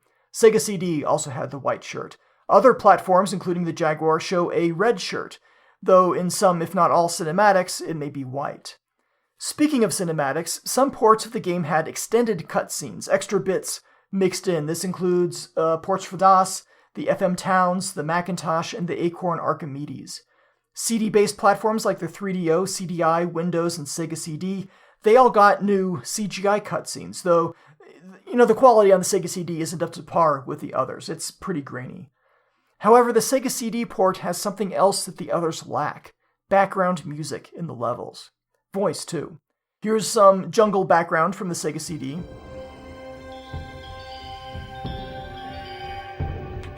And a little bit of voice. Help me, young man. I've been attacked by mutants, and I can't walk. I think the Sega CD is the only one with either of these, but I could be wrong. I haven't seen them all. I know the 3DO doesn't, but what the 3DO does that's unique is when you open up the inventory, the screen squishes as the inventory bar is pulled up from the bottom. It doesn't completely overlay the game screen like the other ports. Kind of interesting. In all of these, apart from the shirt color, the in-game graphics look about the same, except though for the Macintosh port, where the inventory items were all redrawn, and the character graphics were enhanced. Conrad, for example, now has facial features like sideburns and eyeballs. It takes a little getting used to. The music can differ between ports. For example, there's a tune that plays when Conrad jumps down the pit into New Washington. On the Super Nintendo and Jaguar, it sort of sounds like this. This is the Jaguar version.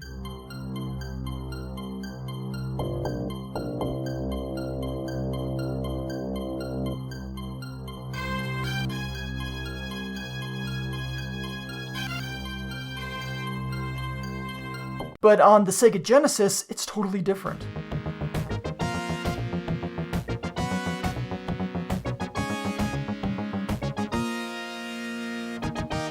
one might say better. I would say better.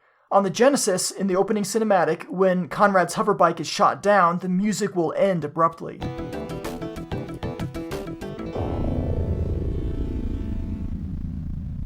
Whereas on the Jaguar and Super Nintendo, the music just keeps playing.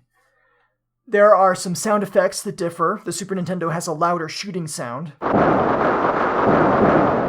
But the Super Nintendo can be pretty obnoxious when you're near a disintegrator. The Jaguar's disintegrator is much quieter. As I mentioned before, you get points in the game for doing things, and on the Jaguar and 3DO versions, possibly others, you can see how many points you have when you enter the inventory.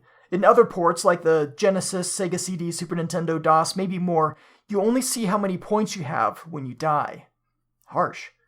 All the different ports have different level codes. Some are unpronounceable sequences of letters, like the Super Nintendo, and others, like the Genesis and Jaguar, are actual words, mostly.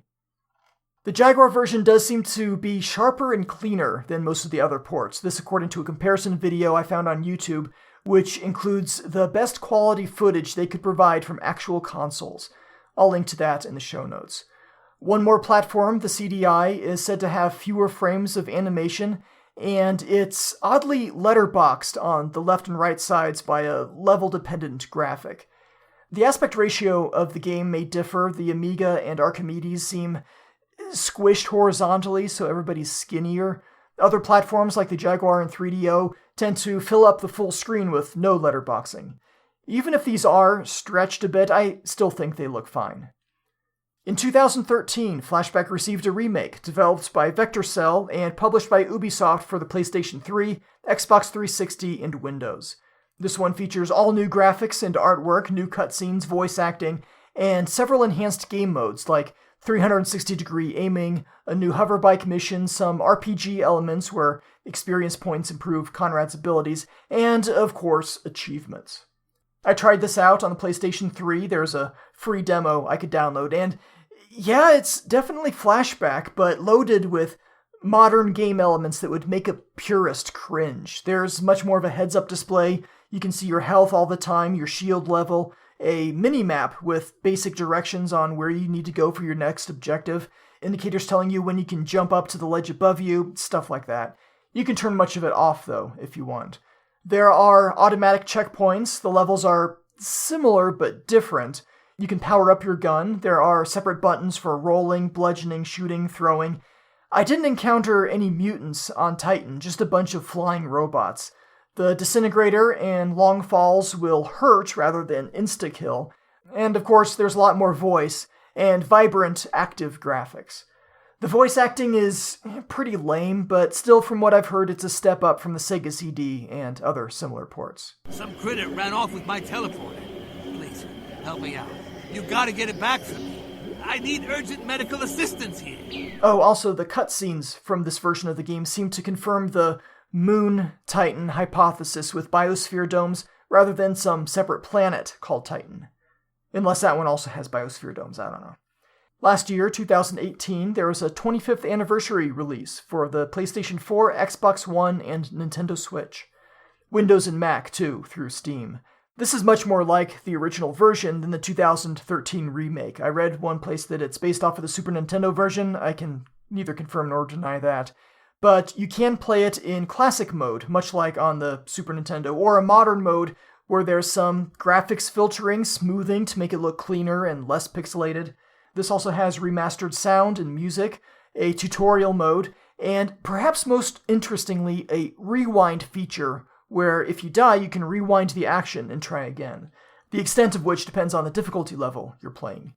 Monsieur Clissé admits that the 2013 reboot didn't really work, but for this 25th anniversary release, he was much more careful about which features to add to keep the experience much more like the original. I have not tried this one out, I don't own any of those consoles, and I don't really want to boot into Windows. All these releases and all these ports go to show how big a game Flashback was, how groundbreaking and compelling even to this day. And after a quick break, we'll be busting out our own holocubes and talking about our memories of Flashback, so stay tuned.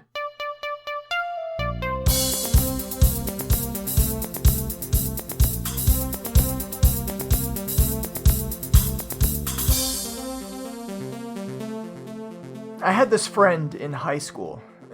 Well, kind of. If the portmanteau frenemy was a thing back in the early 90s, it would have applied here, because this guy, we had some good times, we had some bad times. I don't know what I'm going to call him here, because he didn't have a nickname in real life, and I prefer to use handles or aliases on the show whenever possible. Seems more internet-y to me, so we'll just call him Bob. Why not? I would go over to Bob's house sometimes. He had an Intellivision that we never played, and an Atari 2600, which we sometimes did. But one day I was over there, he had a Sega Genesis and this little game called Flashback. The box said it was a CD-ROM game on a cartridge, a tagline which I saw in print ads for the game as well. I'm watching him play this game, and the movement is so fluid. It's unlike anything I'd ever seen before. Never played Prince of Persia, still to this day, in fact, at least not the original, and Out of This World, that came later for me. So I'm watching this, the leaps, the jumps, the climbing, the rolling, the blasting away of mutants, and I can't believe how good this game looks. I went to a garage sale a few months later, and they were selling a Model 1 Genesis, complete with Sonic the Hedgehog and a controller, maybe two. I didn't have enough cash to cover the asking price. I'd like to think that was around $30. But I did just open my first checking account and had some of those temporary checks that they give you while your real checkbook is on order. The lady at the garage sale seemed okay with me writing this check, which didn't have my name on it or anything, and I walked away with a new-to-me Genesis. The check did clear, by the way, worry not. Sonic was cool and all. I like Sonic, love the music and the colors, but what I really wanted was the game I saw and played over at Bob's house. Flashback, it was called. The CD-ROM game on a cartridge with 24 frames per second of animation, that one. So I called down to Target, which was the closest place I knew that sold Genesis games. They had one copy of Flashback in stock, so I asked them to place it on hold for me, which they did. I don't remember what I paid for it, but it was kind of a lot. Definitely more than I had spent on any video game prior, like for the 2600 or 7800. That check cleared too, and I had Flashback. I played it, and it was awesome. I worked my way past the jungle, which is farther than Bob or I got playing at his house, through New Washington, into the Death Tower, which I loved, by the way. That was such a cool level. I played straight through without dying, and soaked it up. Such great visuals. I made it to Earth, and the Paradise Club, and I believe I was in the secret base that I first really got stuck. There is a place where you need to drop down and blast some guy, but the slowdown was terrible there. The frame rate would drop and I would get killed every time. It was so frustrating. Eventually, though, I did get past that part and actually made it to the Morph's home planet, but I didn't get very far into that one. Fighting multiple Morphs at once, I couldn't beat that. I just couldn't. And I put Flashback up until selling my Genesis sometime later. I remember the Sega CD version coming out, and got a good chuckle out of that. Oh, is this now the CD-ROM game on a CD-ROM? Haha, funny. When I saw that it was going to come out for the Jaguar, I thought about it for a little bit, and then figured, yeah, this would be a good game to get. It's a really neat game, and on the Jaguar, of course, I wouldn't have that slowdown that plagued me on the Genesis. Plus, the graphics would probably look better, and maybe they'd redo the cutscenes, too, to take advantage of the Jaguar's 3D moxie. I bought the game, plugged it in, and was pretty immediately disappointed. I saw very much the same cinematic sequence that I remembered from the Genesis, though on the Jaguar I guess it does run slightly faster. I was bewildered that in order to skip the opening animation, you had to push the pause button. Pause? Is that because they had no start button like they did on the Genesis? They just mapped it to pause? Was it that lazy of a port? I felt a little better after seeing the title screen. It was different from the static image of the Genesis version and had a rotating CGI Conrad. It looked reasonably next-gen. I got into the game. It worked well enough. Same old stuff, really, but nice to come back to. I made it to New Washington and started seeing slowdown along the wall of terminals when looking for employment. Slowdown on the Jaguar. I gave up, pretty much disgusted. That was about it for Flashback until about 2008. I was showing my daughter some of my Jaguar games. She was about 3 years old. And for Flashback, it was just the parts before you encounter any bad guys. I wanted to show off the animation, the jumping and the hanging and the climbing and stuff, because it still looks pretty neat. I dug out the game again for this episode, and this is the first time that I've really played it since the mid-90s. So, breaking it down, what do I like about Flashback? I like the smooth character animation and the cinematic feel to the game. The cutscenes might feature some of the slowest polygons on the Jaguar this side of Checkered Flag, but they still have an artsy feel to them that's appealing. I like the puzzle elements, figuring out how to get past certain levels. The rechargeable shield mechanic is a good way to implement a sort of health gauge without resorting to the typical video game contrivances like health potions or medkits. I like the gunplay, drawing, holstering, aiming, sneaking, firing. It's got a very satisfying feel to it. The levels are pretty inventive and interesting. I like the music, the score, which is done by Jean Baudelot and Fabrice Vissereau, and after some gameplay sessions, I found myself humming these tunes. And overall, the game is challenging without being totally unfair, though I may never get past the swarms of morphs near the end. What I don't like is the inconsistent frame rate. It's downright embarrassing on the Jaguar, though I don't think it impacted gameplay all that much. I think the game's a little too quiet. I'm used to Jaguar games without background music, but some background effects, like those in Cannon Fodder or like Alien vs. Predator, that would have gone a long way, even if they were subtle. The game in general seems quieter than the other ports. Maybe that has something to do with it. The Jaguar's cartridge memory, the EEPROM, it's present, but underutilized here. A high score table might have been nice. I miss the extra music tracks from the Genesis port, like the one you get when using an energy generator. Yeah, that one. On the Jaguar, it's just the same as the pickup sound. I don't get the pause button to skip cinematics. It's so weird. Why not the B button? I know that the original Genesis version used the start button to skip cutscenes, and I think that a face button, A, B, or C, would have been nice on the Genesis too. And of course, that would have made a whole lot more sense here on the Jaguar instead of pause. And that's another thing. The button assignments when entering a password, B is the primary face button according to the Jaguar development standards, and it really should be the one selecting the letters here, not A. Also, if we wanted to nitpick, the appearance of the gun is inconsistent. When you pick it up on the ground, when you see it in your inventory, potentially what you see on the title screen, though I didn't look very closely. Also, and this is probably my fault, mixing up the A and B buttons when I need to use an object. Conrad does the same silly, shuffling 90-degree turn either way, but one way does what I needed and the other way does not. Finally, it would have been nice if the Jaguar had some enhancements over the 16-bit ports, but, I totally understand why that wasn't the case. The no-swear gamer scale is a nice, unabstracted way to rate video games, and at the top is Hall of Fame for the top 5 games on the Jaguar. This is followed by Solid for titles that are good, but not Hall of Fame material. Below this is Meh for games that don't grab you for one reason or another, and at the bottom is Trash for the worst 5 games on the Jaguar.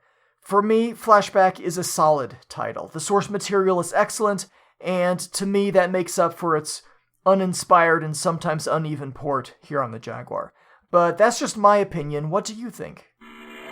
On Facebook, I posted an image of Flashback from an Atari promo magazine for the Jaguar, and I asked for your feedback on the game, Jaguar or otherwise. Here's what you had to say.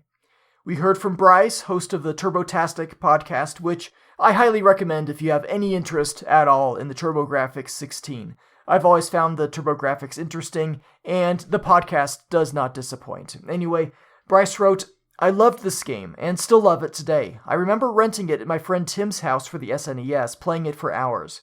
As much as I enjoyed Out of This World, or Another World as I believed it was called overseas, this game took that formula to a new, more refined level. The cutscenes were amazing for the time, and still hold up nicely today. The story was so interesting and kept you invested in trying again and again to get to the next cutscene so that you could figure out why Conrad is on the run. Fast forward 6 to 7 years ago when I picked up my first Sega Genesis, and this was one of the first games I picked up.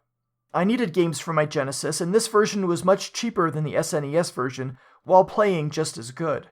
In fact, I think the soundtrack fits the gritty Genesis audio style better than the SNES. Fast forward to last year, and I got the collector's edition of the Nintendo Switch Remaster. This made the game even more approachable by having a set amount of time that you can use per level to rewind the game and redo parts that you tried and died on. You can also take advantage of the save points as well, but your game is actually saved in memory versus just giving you a password. They also remastered the soundtrack and some of the sound effects, but thankfully left the graphics alone. It was worth every penny and had been an excellent addition to my Switch library. Unfortunately, I never got the chance to play this on the Jag. I'm very interested to hear this episode, as I'm curious how they did porting this to the Jag. If it was a straight 68,000 port of the Genesis version, I would imagine it would be decent, but if they went the extra mile and used the RISC processors, this could have been an excellent version. Glad I could finally contribute some feedback to your show for a change, Shinto. Thanks for another excellent episode of your podcast. Bryce, I wouldn't say that the Genesis version is just as good as the Super Nintendo. I would say that it's better in pretty much every way, unless you've just got to have that red shirt. And I'm not just saying that because I first played it on the Genesis, but the cutscenes are smoother and faster on the Genesis, and I think the music sounds better, and there's more variety to the music. Flashback really shines on the Genesis. I'd put it on my Genesis Hall of Fame, easily. I appreciate that you shared your experience with the 25th Anniversary Edition on the Switch. That's a good first-hand account. Having real saves instead of using passwords is probably nice. The Jaguar port has much more in common with the Super Nintendo version than it does with the Genesis. The music changes, the red shirt. So I wouldn't say it's a straight 68,000 port. Maybe the engine is. But I don't see a lot of evidence the game was optimized very much for the Jaguar, if at all. There probably just weren't enough Jaguars out there to justify any heroic effort from Tiertex to awesomize the port. Hey, thank you, Bryce, for your feedback, and do check out the Turbotastic podcast. You'll find a link to it in the show notes. Andrew says, I'd say it's solid. The odd bits of chug are off-putting, and the low volume is regrettable. That being said, it's still a great game that handles exceptionally well, on par with the Genesis and Sega CD. On top of that, color vibrancy and resolution surpass the 16-bit versions and even the 3DO. I wouldn't put it in the top 5, but definitely top 10. Mind you, I'm obsessed with the game. If I have the console and it happens to have its own port of Flashback, then I have to have it. Genesis, Sega CD, Super Nintendo, 3DO, and Jaguar. I even picked up Fade to Black the moment it was released. That was a remarkable disappointment. The heart was there, but it was infuriating to play for a multitude of reasons. After an hour of hair pulling, I threw it aside and went straight back to Flashback. For me, it is a beautifully made cinematic adventure that remains both fun and challenging to this day. You know, Andrew, I stared at screenshots of Flashback for different platforms looking for any tangible difference in graphics and colors, and I think the comparison video on YouTube that uses real hardware, you'll find it linked in the show notes, that video does a really good job of comparing the Genesis, Super Nintendo, Sega CD, 3DO, and Jaguar, and I do have to say that the Jaguar looks sharper than the others, and yeah, the colors do seem a little more vibrant. But some of these differences, you've really got to look closely to see them. Flashback is a great game no matter where you play it, really. Derek says, love this game. It's gripping until the end. Unfortunately, not much replay value. Once you beat it, not much reason to go back except for nostalgia. The first playthrough is awesome. Solid addition to any Jaguar library. Thanks, Derek. Yeah, that's something I didn't mention before. The game's pretty much the same every time you play, unless you change the difficulty level, and all the items and enemies are in the same place each time. Memorization definitely helps. Kind of ironic, actually, since the game's story revolves around memory loss. Bjorn added his thoughts saying, I played this game mostly on the Mega Drive, so I was not thrilled to get it later on the Jaguar. It's pure 16-bit, but a solid game. Had fun playing it. Yeah, pretty much. Can't argue with that. Thank you, Bjorn. And finally, we heard from Hugh, who said, Flashback is one of my favorite games from the 90s. I'm glad you opened this up to feedback on non-Jaguar versions of the game, since my Flashback of choice was on the Sega CD. I picked up the game on closeout in 1995 when I bought it along with my $60 Sega CD from Toys R Us. I remember the woman at the register saying, isn't it great when these systems come down in price? I agree, New Jersey-based Toys R Us lady. The fluidity of the character movement in this game was pretty phenomenal for the time, and the full-motion video cutscenes on the Sega CD were comically endearing. I also love the music on the Sega CD port, and look forward to hearing some of the music from the Jaguar version to see how it compares. Since I haven't played this on the Jaguar, I can't rate it in good conscience, but for Flashback in general, it is an all-time favorite. You are doing a fantastic job on the podcast, Shinto. I look forward to each episode, especially as you get into games I've either never heard of or haven't thought about in more than 20 years. Well, thank you very much, Hugh. I look forward to each episode myself. Well, initially. About halfway through researching and definitely halfway through editing. I'm just looking forward to being done, but I'm glad you're listening and very happy that you like the show. If I had to choose, and again not having played the 25th anniversary release, I might have to lean toward the Sega CD version being the definitive Flashback. The background music adds a lot, the speech from what I've heard isn't all that great, but for being a CD-ROM game on a CD-ROM, I think it's pretty great. I wish there was an option to use the original cutscenes rather than the CGI, which didn't really age well. The polygon stuff is just classy. And New Jersey-based Toys R Us Lady is right. $60 is a good price for a new Sega CD. Hugh also replied to Bryce's comment saying, "Holy cow, I didn't know there was a collector's edition for the Nintendo Switch. I just ordered it. Can't wait to dive into Flashback." Yeah, if I had a Switch, Flashback would probably be on my list as well. Twitter and the forums, I don't think I saw anything there, so Bishop. Did we get any text or audio submissions for Flashback? We did. 2 text submissions. There is also general feedback and feedback from prior games. Thank you, Bishop. A little bit of everything. Please send that over to my screen. Flashback stuff first, if you can. Reddit. Okay, first up is TrekMD. Oh, wait, hold on. Let me do this. Yeah, see what I did there? I originally made that for the Cybermorph episode. My son was thinking about contributing to the episode, talking about the game. So I recorded that as the intro to a segment I would call the Next Generation Report. Get it? Next Generation. But my son opted not to record anything. And, I don't blame him putting something out there on the internet where it'll live forever. It's a scary thing, so I don't blame him at all. But that also means I've had that clip sitting around unused since then. And then I thought, why not use it as an intro to TrekMD's feedback? He likes Star Trek, he likes Atari, he's a pretty regular contributor, so yeah, there it is. Not going to waste. Yay. Anyway, here's what TrekMD wrote. He says, "Hello Shinto, I hope you're doing well. It's amazing to see how quickly this year is already moving. It's mid-February as I write this. I'm including feedback for 2 games as I missed the deadline for the prior episode, iWar and Flashback. iWar. Here's a game with a rather interesting premise that may bring memories to something else. In iWar, the player controls a tank that must destroy viruses found within the override mainframe computer, which has corrupted databases that are blocking the ever-important iWay. You mean to tell me there's a world inside a computer? Where's Tron when you need him? In any case, the story sets up this 3D shooter to give it a more fascinating tone, but in the end, this is a shooter that may remind the player of other Jaguar titles like Cybermorph or Hover Strike. There are some puzzle elements to deal with as well as you advance to reach the boss at the end of the final node. This is one of the games that seems to be rather polarizing, with people either hating it or finding it to be alright. I'm in the latter group. I think this game is okay, but that's it. It's not a spectacular title, but it's one that can be enjoyed. The music is good, but the visuals have not aged well. Overall, though, I do like this one. Flashback. This platformer may not be unique to the Jaguar, but it sure is an excellent title that works well on the system. The player controls Conrad through 7 different levels with the goal of reaching the planet of the Morphs in order to destroy it and save humanity.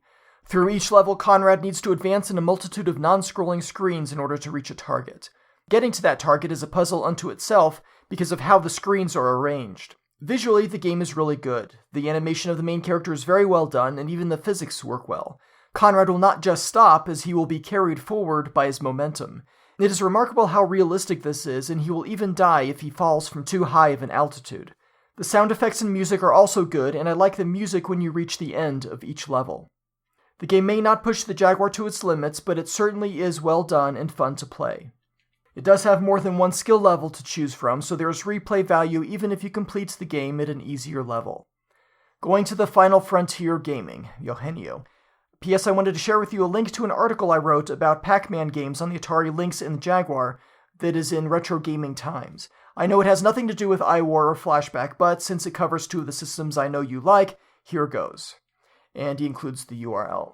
Yeah, you got me there, TrekMD. I do like the links in Jaguar, so thank you for the link. I'll definitely check that out, and I'll put it in the show notes if anyone else wants to take a look. I like the domain name, classicplastic.net. For Flashback, I think I forgot to mention the physics, the momentum. If you're running and then stop suddenly, Conrad won't just stop, he'll kind of stumble forward a little. It's a cool animation, and it does make it more lifelike, so thank you for bringing that up. And you're right, there is some replay value, even if you complete the game. Like, if you beat it on easy, it's a very different game when you crank it up, even just to medium. More enemies, tougher game, certainly. But I think even beating it on easy is a good accomplishment. That's what I tried on my Genesis, and I couldn't make it. Thank you for your feedback on iWar, too. I think the visuals have aged okay, but I'm a sucker for garage-shaded polygons, it would seem. We heard back from Ben. He was not offended by my delayed reply. Great news. Here's what he had to say. Hello, Shinto. Hello, Bishop. Hey, I got a call out. Yes, you did. I like Ben. I will add him to the list of good humans. You have a list? Am I on it? You are not reading Ben's message. Okay, we'll talk about that later. Back to Ben. Thank you for the surprise reading of my fan mail during the last episode. I especially enjoyed Bishop's contributions. I was laying in bed, listening on headphones, stifling laughter, trying not to wake my sleeping wife. Here's my listener submission about Flashback, the Quest for Identity, or just Flashback as it was called in Europe. Flashback has a unique place in my personal video game history. It is my one and only breakup game. I met Sonia, not her real name here, at school in the early 90s. At first, she was just another face in the crowd, but when we were both put in the same art class, that began to change. Sonia and I bonded over our shared enthusiasm for the Mancunian indie band James. Do you remember the song Sit Down Next to Me? That was them. We exchanged illegally copied cassette tapes of their albums. She made me a copy of their album Laid, whilst I gave her a copy of Seven, and I still think mine was better. For our first date, we went to see Four Weddings and a Funeral, which I thought was a work of artistic genius. I now find Rowan Atkinson's performance insufferable. How time makes fools of us all. After a long summer of study leave, GCSE exams, and Wet's version of Love Is All Around staying at number 1 for 15 weeks, Sonia decided that her feelings for me had changed. She had the maturity at 16 years old to catch a train to meet me face to face and tell me that it was over. After that, we went to different schools, and I only saw her 2 or 3 more times. I believe that the last time we met, we were friends, but my memory is a little hazy. A lot like Conrad when he got shot off that flying motorcycle. Maybe you could tell Sonia, if she's out there and she listens to podcasts about the Atari Jaguar, to drop me a line sometime. We'll go for coffee. Although I don't actually drink coffee. Purely platonic, you understand. I just wish we'd kept in touch. My broken-hearted 16-year-old self would wander the streets of the village where I lived and rent Flashback for the Super Nintendo from Blockbuster Video because I didn't have enough money to buy it. I would shut myself in my room weekend after weekend and play whilst I listened to my first breakup album, No Need to Argue by the Cranberries. You know, the one with Zombie in it. In your head, in your head. That one. Yeah, that one. I first chose Flashback because of the excellent reviews it got in the UK games press when it came out. Most of the games my local Blockbuster had were licensed stuff like Ren and Stimpy and Shaq Fu. I loved Flashback in 1994. The limited controls made me feel like some kind of elite super spy, planning every move for maximum efficiency. Draw the gun, drop to the knee, forward roll, 2 caps and the enemy is down. The gadgets like the anti-gravity belt and the teleporter made it seem even more like a cyberpunk James Bond adventure. My favorite section was doing odd jobs in New Washington. This was my first adventure game, and this kind of thing was brand new to me. I'd only ever played arcade-style games and mascot platformers before, so delivering a parcel and hunting down a humanoid robot felt like deep world-building stuff. I never did finish Flashback, and I still haven't. In 1994, I stopped playing when I got stuck on level 6. I had a robot mouse, a locked door with a guy behind it, and no idea how to get through, with no internet access, and no tips in contemporary magazines or guidebooks in the shops for a game that was 2 years old by that point. When I saw Flashback on the Jaguar game-by-game episode list, I decided to finally finish my breakup game. I don't have a Jaguar or SNES, so I got the 25th anniversary edition for the Switch. When I was 16, I gave up on normal mode and played it on easy, but this time I wanted to experience the game how I assume it was meant to be played. Sad to say, I didn't enjoy it much. At least, not as a game. It was a long time before I realized that the force field can be used whilst Conrad is climbing, so I spent over 2 hours failing at the same mission in level 2 because Conrad was constantly getting shot and falling off ledges. The first level of the Anniversary Edition is full of intrusive tutorial pop-ups, but that piece of information was not included. It would have really helped. I also found that the force field was glitchy. Sometimes it worked fine, but sometimes it didn't, and I couldn't see why, so I used the modern rewind feature a lot. And even then, I found the game frustrating. Those morphing blue aliens in the later levels take too many hits, and I did not enjoy the grind of rolling past them and slowly whittling their hit points down one bullet at a time.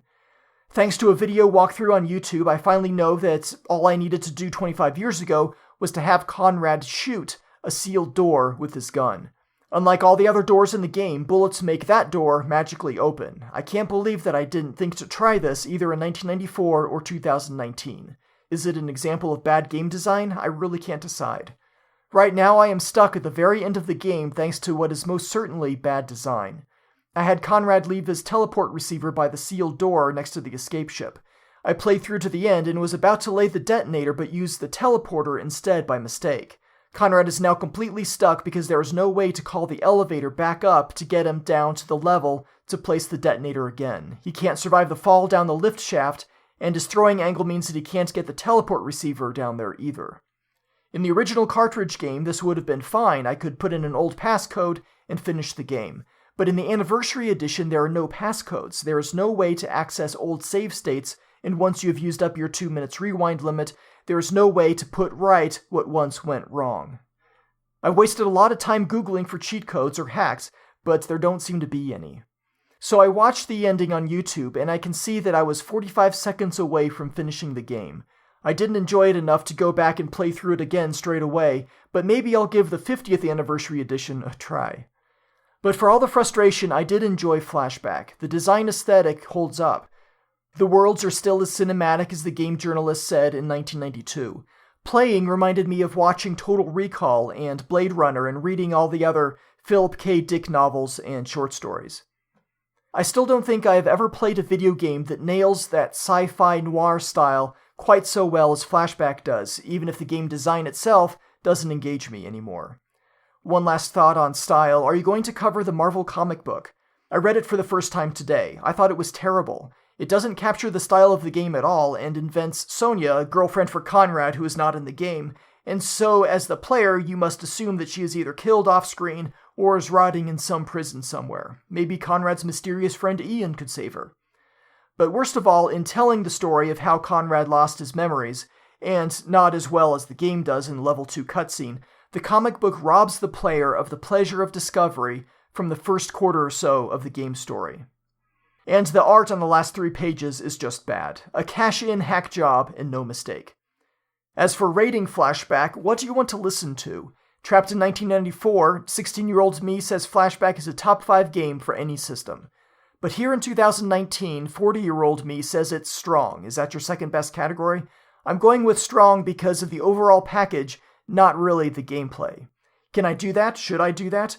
I'll leave that up to you. Thank you again for a fantastic podcast. I look forward to every episode. All the best, Ben.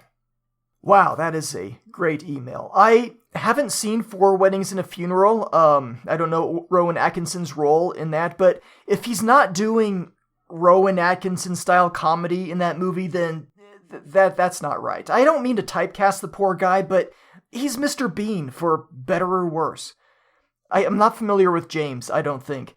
Sit Down Next to Me, that doesn't ring a bell, sorry. Cranberries, though. Okay, this is a bit of a tangent, but my friend Chewy was big into the Cranberries, at least that song Zombie. And I was over at his house, he and his wife were there, and they were listening to that song. And I said that the falsetto thing that the lead singer, I don't recall her name, but I know that she passed away last year, far too young, but she would do this falsetto thing at the end of the word zombie, and it drove me nuts. So I pointed this out. I should say I made the mistake of pointing this out. So my friends would, on principle, play Zombie by the Cranberries every time I was around, often multiple times, just to make me crazy, which is what friends do, I guess.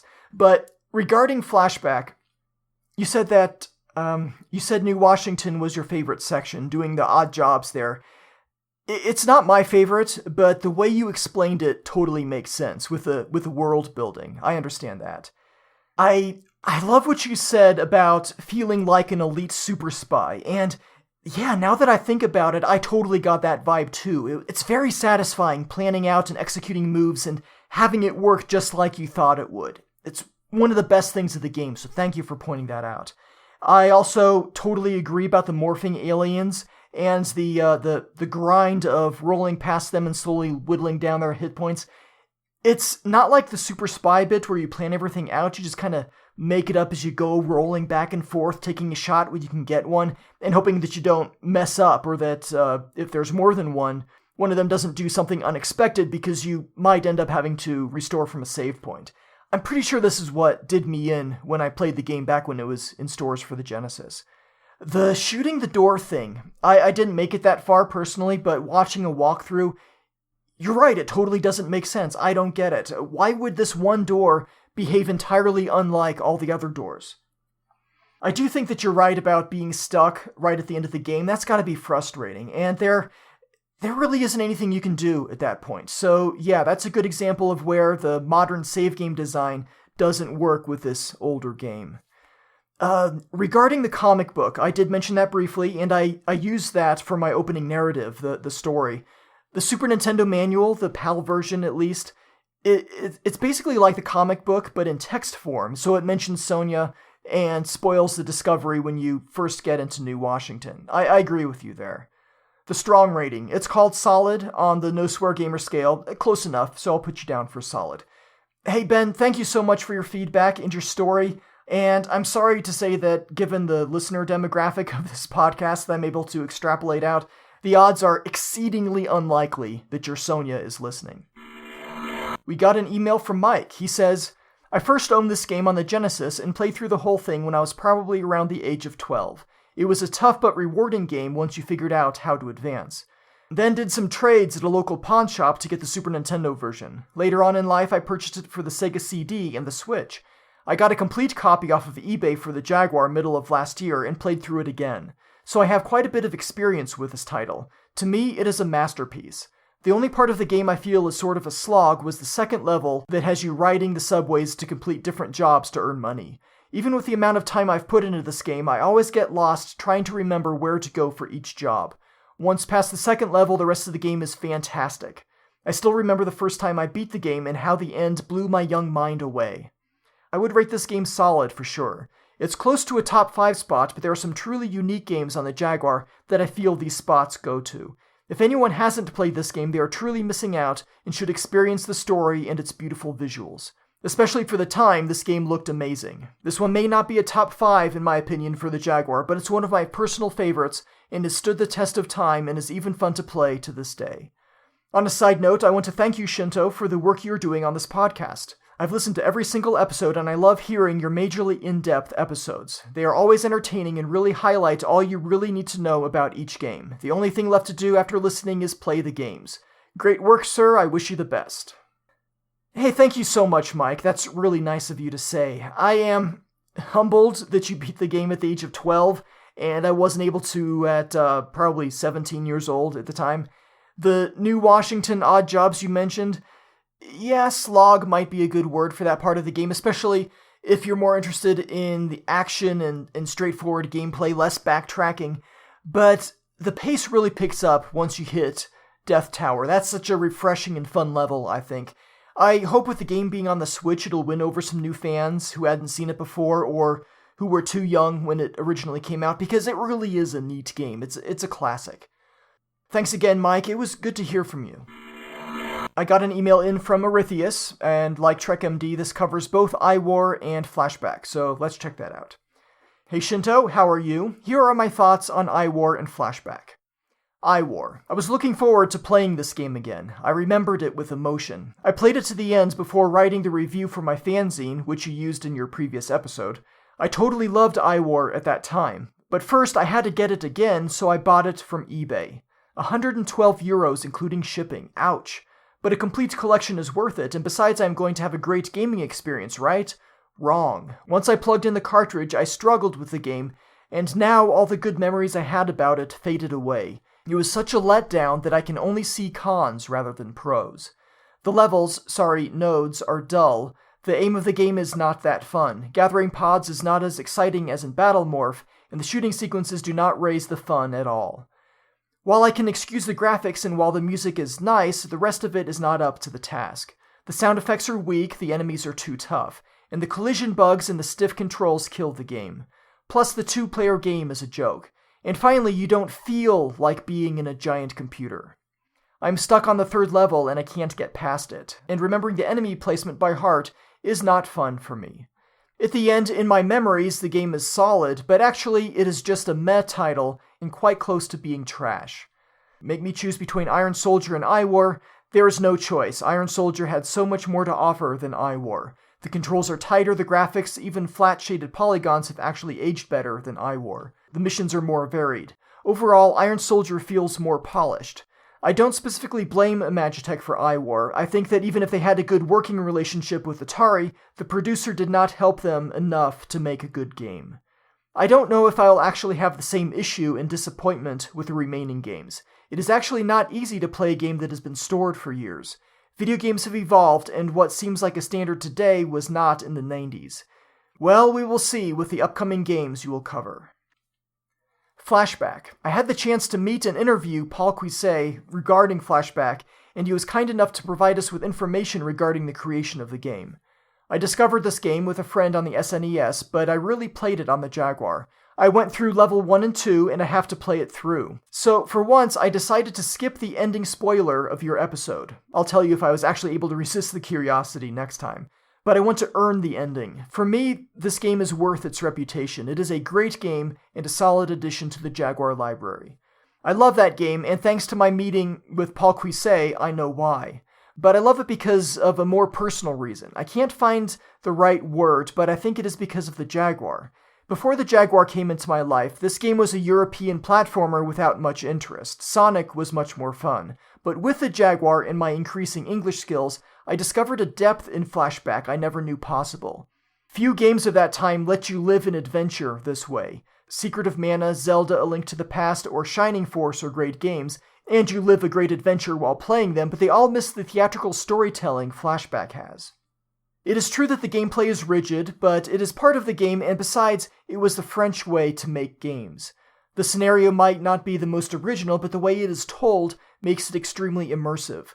And the small animated sequences are a great part of that immersion, such as the hand grabbing the gun or visualizing the content of the holocube. I can't say why, but these little touches make Flashback.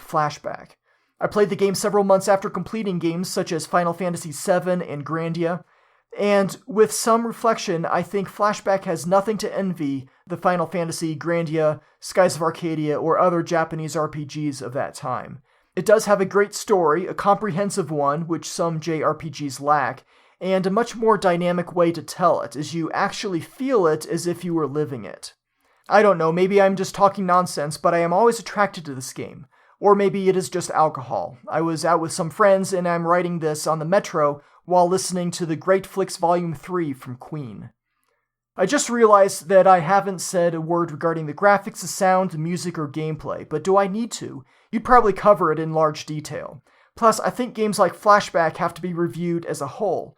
Flashback is an adventure, not a video game, and as is, it became classic. For me, Flashback is a solid game, maybe even Hall of Fame, and I don't think that a CD version would have brought anything more.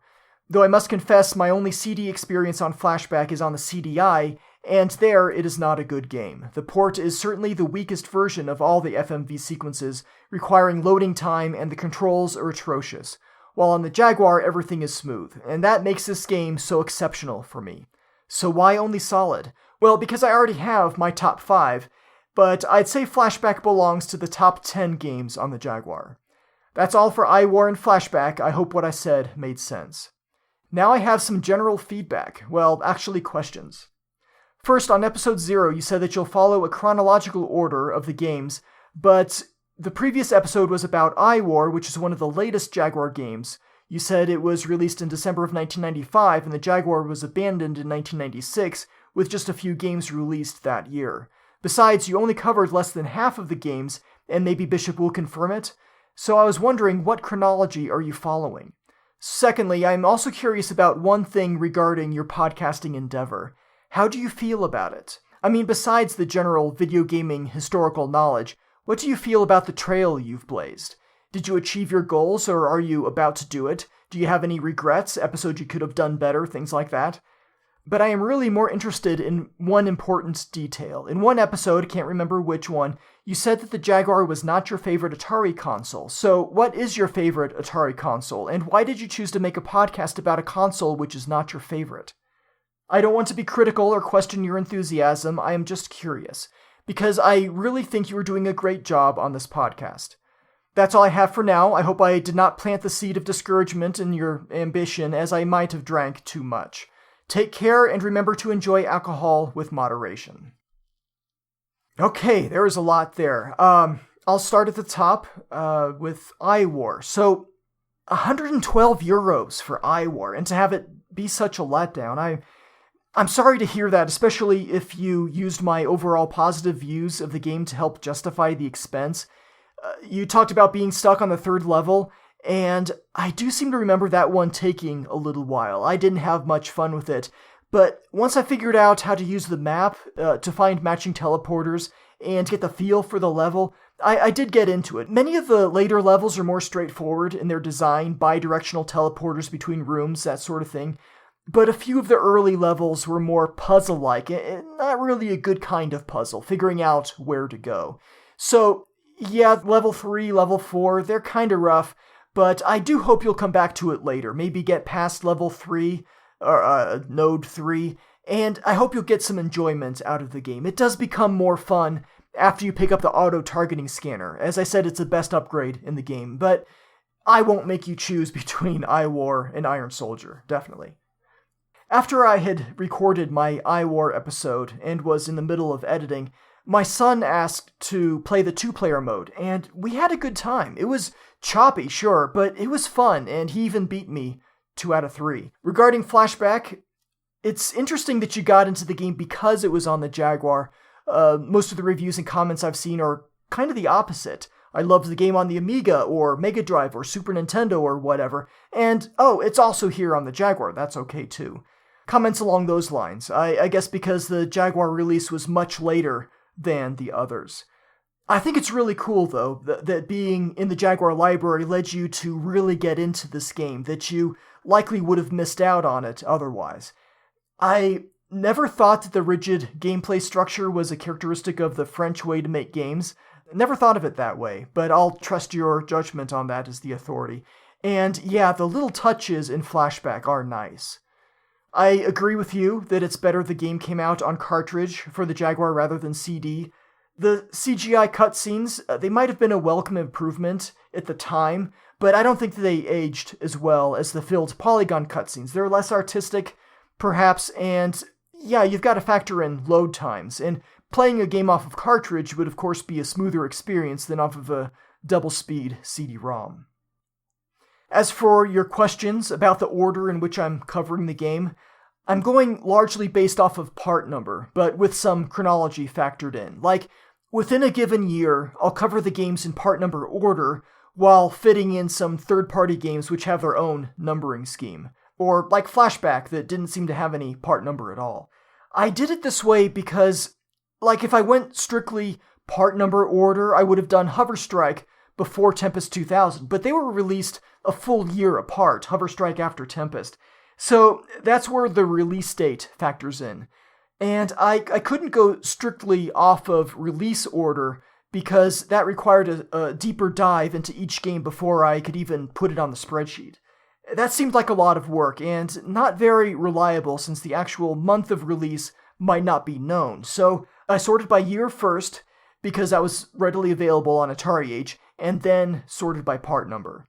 I admit that it's not perfect, but it's okay. Fight for Life is, I believe, the last game Atari released on the Jaguar, but I'll be covering it well before other titles like NBA Jam and Attack of the Mutant Penguins, because Fight for Life has a much lower part number. So maybe you could say that going largely off of the part number, I'm covering the games in the order in which Atari approved them or started work on them, which is not without merit. It's a good question, though, and regarding your second, how I feel about my podcasting endeavor, achieving goals and regrets in the trail I've blazed, well, first of all, I don't think I've blazed any trails here with this podcast. I see Ferg out there, way out there in front of me. Hey, Ferg! I'm just following his trail. Maybe not right behind it, but pretty close. I took inspiration from several podcasts, but the Atari 2600 Game by Game podcast is definitely my biggest influence. My goals here, I'd say, I want to put together a quality show where I give an honest rundown of the Atari Jaguar and its games. I don't want to be a cheerleader, unabashedly obsequious about the Jaguar. There are a lot of people like that out there. And I also don't want to be a snarky hater who gives the game 10 minutes before going on a rant about how terrible it is. I want to really get to know each game and openly talk about its merits or lack thereof. So, in that respect, I think I'm achieving the goal. In other respects, though, I did want to get episodes published more often, or at least on a regular, predictable schedule, and I'm failing at that pretty hard. But it's the only way I can do it. This podcast, it's got to be my lowest priority. Between work, home, and family, the podcast comes in last. Each episode, at least the last 10 or 20, each episode takes, I kid you not, 40 to 50 hours of work, start to finish. I timed it for the Flip Out episode. And this is daunting, and sometimes I think I should just stop. This is not burnout per se, it's just, I look at the list of things I need to do, the podcast is always there on the list, toward the bottom, and I wonder if I should just leave it off the list altogether. But I do enjoy it. I enjoy the work, I like interacting with you, the listeners and contributors, having this conversation about an unloved video game console and its games, so it stays on the list. The podcast sticks around. I don't know if this answers your question or not. I do have regrets about every single episode I've put out, things I could have said or phrased better, production quality issues. I have a long list of things I'd like to go in and fix for each episode, without re-recording dialogue, both because that seems disingenuous, and also it just takes too much time. To get a few hours of quiet, uninterrupted recording time, I would wake up at 4 o'clock in the morning to start recording, and sometimes you can really hear that in the episode, at least I can, the slowness. I won't re-record any of that, but I can do minor tweaks to reduce sibilance or balance out volume levels, and I'm kind of working my way through the episodes, slowly making those tweaks. I put a changelog in the episode metadata when I do make a change to an episode that's out there. And for your last question, that is true. The Jaguar is not my favorite Atari system. I would put the 2600, 7800, and Lynx ahead of it. But I went with the Jaguar because I thought it could use some love, more so than the others. And besides the 2600 and 7800, they both already had game-by-game podcasts before I started. Those are all fair questions, Arethius. I don't mind you asking, and I do thank you for your feedback and support. We've got some comments about iWar from Rhett. Here's what he said. Thanks for covering this one, and so well as you always do. This has always been a big favorite for me on the Jag, and I've always been surprised at how lambasted it was in the press and seemingly forgotten even by Jag fans today. Obviously, the major frame rate dips are a hurdle to enjoyment. Wish that 8 button would turn off textures as advertised in the manual. But once you clear out to the big enemies on a map, it runs pretty smooth. Unlike a racing game like Checkered Flag, which is virtually unplayable because of its frame rate, the gameplay in iWar isn't too affected by the frame rate, since the majority of the game is more exploration, and when you are attacking, the enemies are dumb enough and the auto-targeting so forgiving that it's still pretty easy to take care of enemies even amidst all the data chugging. iWar is aware of its limitations, and I think even leans into them. The sparse, jaggy, low-detailed textures feel like little viruses in a vast cyber desert, and the ground shading has that clean, geometric look that's both timeless, like the charm of Sega's early Virtua games, and so clean and perfect in its geometry that it feels right at home in the cyber virtual world iWar has you infiltrate. The music is rocking. What a find that you uncovered in those hidden tracks, and curses to whoever messed up those couple entries of code. and I've always liked the way this handles. The physics seem to have a sophistication to them, with some sway when you stop suddenly, left or right when you're hit. That feels more organic than 3D movement in most games from the era. Simultaneous split screen was a rarity on the Jag, and that's just another feather in Iwar's impressive flat-textured cap. All that in a surprisingly tolerable difficulty.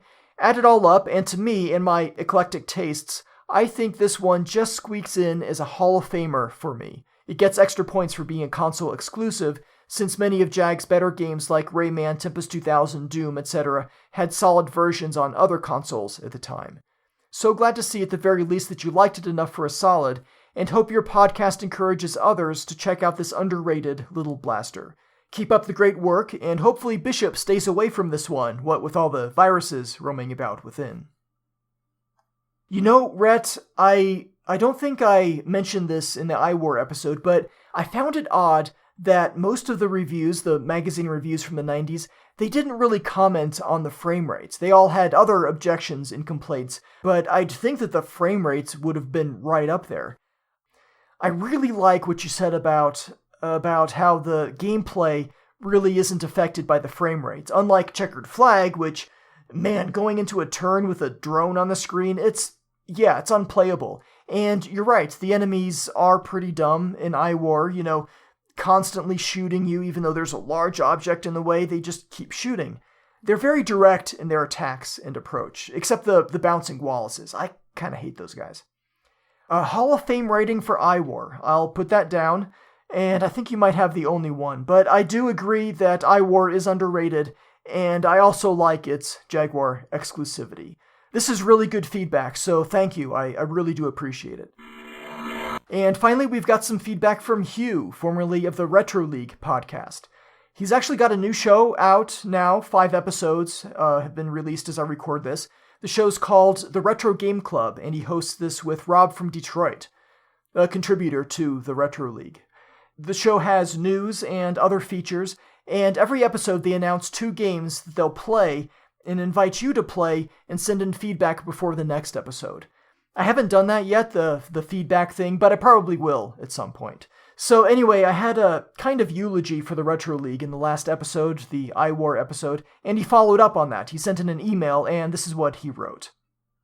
Thank you for the kind words on your podcast. I also pick and choose with the Jaguar Game by Game podcast because there are a few titles I'm interested in learning more about. I appreciate what you're doing because the Jaguar is a system where the people get the history wrong all the time, including me. Sure, I'm not the biggest fan of it, but I'm happy that others are producing such great content about it. Sorry for missing Dino Dudes. I worked the Jaguar launch and don't remember it there. I still think of it as a late release for some reason. Of course, my memory shouldn't be considered a reliable source. It was definitely interesting to see the Jaguar go from launch to the clearance bin, and of course I greatly regret not buying all the games on clearance and putting them in a warehouse for 20 years. I attached the theme song that you might be thinking of. It was something our first editor came up with. Most/many of the episodes he edited would have it. Those are all in the 50 to 100 range. This is the only one I recall being used regularly for a period of time. Okay, there's an MP3 file here, so let's kick that off. If memory serves, for the Jaguar launch, you only got in like 2 consoles and a handful of games and controllers, so it wasn't a strong launch on Atari's behalf, to be sure. They might not have shipped your location any Dino Dudes, but I know that my local Walden Software had them before they had any actual Jaguars. It's hard to imagine a console launch being so, lackluster. Yeah, hindsight being what it is, it's impossible to know what's going to become valuable down the road. Everything I've bet on, holding on to as a collector, is pretty much worthless today, so I suck at that. You know what? This is the song I was thinking of. Yeah, this is the one. Thank you so much for sending this in, and for your feedback, and everyone do definitely check out the Retro Game Club podcast. There's a link to it in the show notes. Well, my friends and frenemies and hidden alien morphs, that is all I have for Flashback: The Quest for Identity on the Atari Jaguar. I am glad you're able to join me, and I hope that you'll tune in next episode where we talk about Supercross 3D. In the episodes following, we'll cover Theme Park, then Super Burnout, and then Syndicate. If you have any memories you'd like to share about these upcoming games, any games that we've covered already, or feedback on the show in general, please send that in, text or audio file to jaguar@gamebygamepodcast.com. All show information can be found on the web at jaguar.gamebygamepodcast.com. I've got some story time coming up after the closing theme, but whether or not you stick around for that or tear off on your hoverbike now, please remember that there is a lot of good to be found out there in this world of ours, even with widely ridiculed video game consoles, so do try to keep an open mind and a joyful heart. Thank you for listening.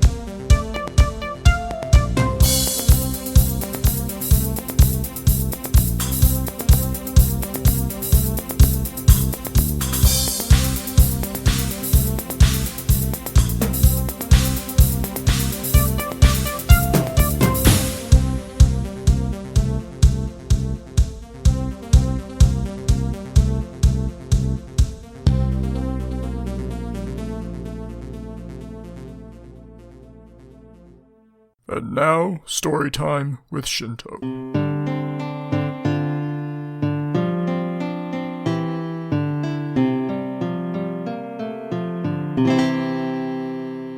Okay, I threw in a reference to something called Word Girl, and this is an educational animated series that my family was big into several years ago when my kids were younger.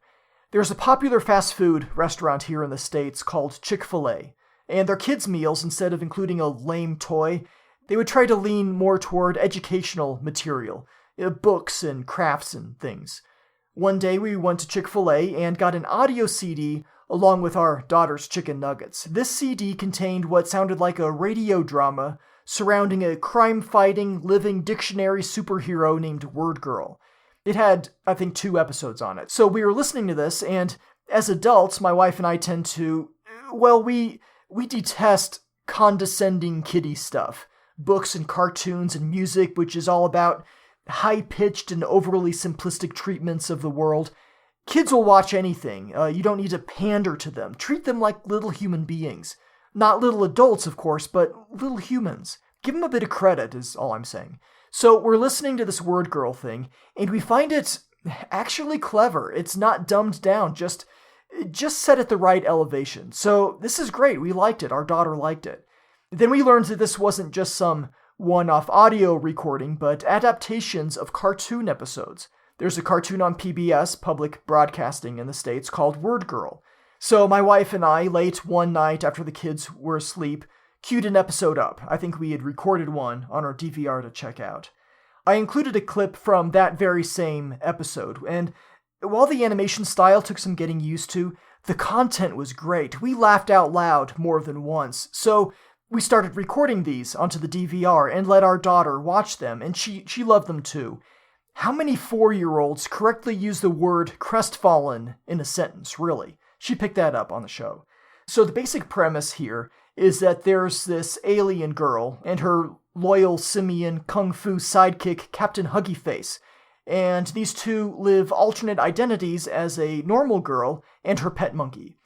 But when the city is threatened by one of more than a dozen different creative enemies, she transforms into her super fast, super strong superhero to thwart their plans. There's a camaraderie between them, between Word Girl and the villains, that's it's fun. It's not all fist punching, and she teaches them some word definitions along the way.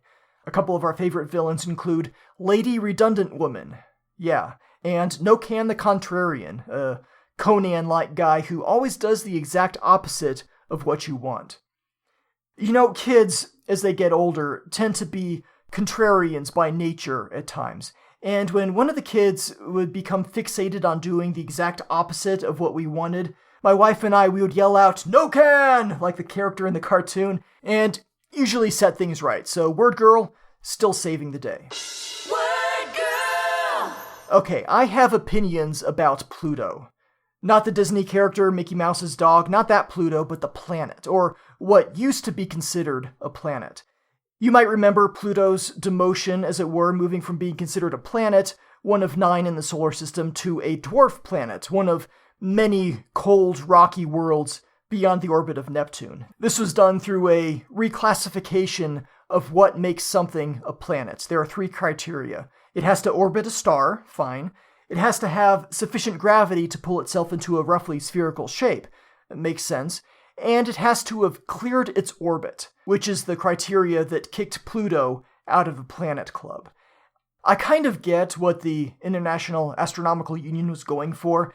We were discovering many large, quite possibly spherical worlds out there orbiting the sun, places like Eris and Sedna and Quaoar and maybe Makemake. Are they all planets? Are we okay saying our solar system has 12, 15, 20 planets instead of 8 or 9?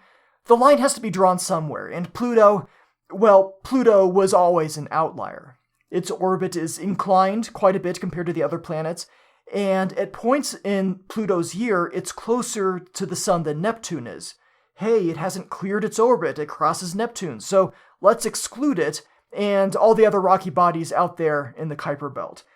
Here's the thing, yeah, its orbit crosses that of Neptune, but the two worlds are in what's called orbital resonance. They're never going to collide. And doesn't this mean that Neptune hasn't cleared its orbit? It's got Pluto out there to deal with. If you take a look at our solar system, the family portrait, you'll quickly notice some planets are not like the others. You have the inner planets, smaller, rockier, and you have the outer planets, the gas giants. If you think about it, Pluto itself is much more like Mars or Mercury or even Earth than the Earth is like Jupiter or Saturn. So how can Jupiter and Saturn and Earth all be in the same group, but Pluto is not? It seems kind of arbitrary. But I'm not here just to complain, to whine about Pluto and the somewhat capricious nature of the IAU planetary definition. No, I have a proposed solution. Keep the first two criteria, orbits the sun, enough gravity to be fairly spherical, but drop the third criteria, the clearing orbits one, and replace it with this. It's pretty cool. Not temperature-wise, but cool as in interesting and compelling and remarkable. You would need a unit of measurement for coolness, of course, and for that I propose the megafonzie. Fonzie, of course, was Henry Winkler's character from the TV show Happy Days, and a megafonzie has the coolness factor of 1 million fonzies. See, it's metric. I didn't come up with this. This isn't my invention. It actually comes from the TV show Futurama. I'll be the judge of who's cool using the coolometer. Oh, yeah. Good Lord, I'm getting a reading of over 40 megafonzies. A few years ago, I put together a chart of various solar system objects and their coolness ratings on the megafonzie scale. Anything that orbits the sun is pretty spherical and scores at least 5.0 megafonzies is a planet. Anything below that is not. Here's a sampling. Mercury, 5.1 megafonzies. Cutting it pretty close there, Mercury. No pun intended. Venus, 6.4. Earth gets 13,188.5. That's right, over 13 gigafonzies. And this is due to its fascinating geology, as well as a vast variety of indigenous life forms. It's a remarkable place, this Earth. Pretty darn cool. Mars gets a 7.9, a lot of secrets to unlock there. Ceres is a large spherical body in the asteroid belt, and it's pretty interesting. It's got these large, bright, salty deposits that are neat, but on the whole, 4.4 megafonzies. Not quite a planet, sorry. Jupiter, I rated Jupiter 21.1. Add in its moons, and the coolness factor goes up to 36.7. Not bad, Jupiter. Saturn, I gave 21.2, just edging out Jupiter. It's the complex ring system that put it over. That's pretty cool. But when I rated this was before the Juno space probe, and its amazing pictures of Jupiter's atmosphere. So, I don't know, might have to reevaluate that one. Uranus, 6.2. Neptune, 7.6. And Pluto, 6.6 megafonzies. Pluto has towering mountains of ice and an atmosphere and active geology, even way out there. Also, its southern hemisphere has a giant heart-shaped region because Pluto loves you. So yeah, pretty cool, solidly a planet. Eris and Sedna, it's too soon to tell, we need more information. I place them tentatively in the 3 to 4 range. Quaoar and Makemake are kind of the same, but they do score a little bit higher than the others, mostly because I like saying Quaoar and Makemake. So that's my proposal. I think it's pretty rational.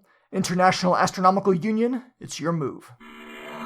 So, rotoscopy. I tried my hand at digital rotoscopy once. I read about the process and wanted to see what I could do with it, so I filmed myself swinging a sword around, pulled that into my computer, and went through it frame by frame, turning my sword into a lightsaber. Purple, of course, because purple lightsabers are awesome. This would have been a few months before we saw the Mace Windu character's purple lightsaber in the Star Wars prequels, but after I had played the first Jedi Knight game in Deathmatch with my friends, and here you could customize your lightsaber color, and I went with purple, because purple lightsabers are awesome. The end result of my digital rotoscopy was not great, mildly convincing at best, and horrifyingly embarrassing at worst. No, you can't see it. I deleted it. Quite thoroughly, I believe. And then the hard drive crashed later that year, so there's absolutely no trace, and I can disavow any knowledge of its existence. Well, I guess starting now.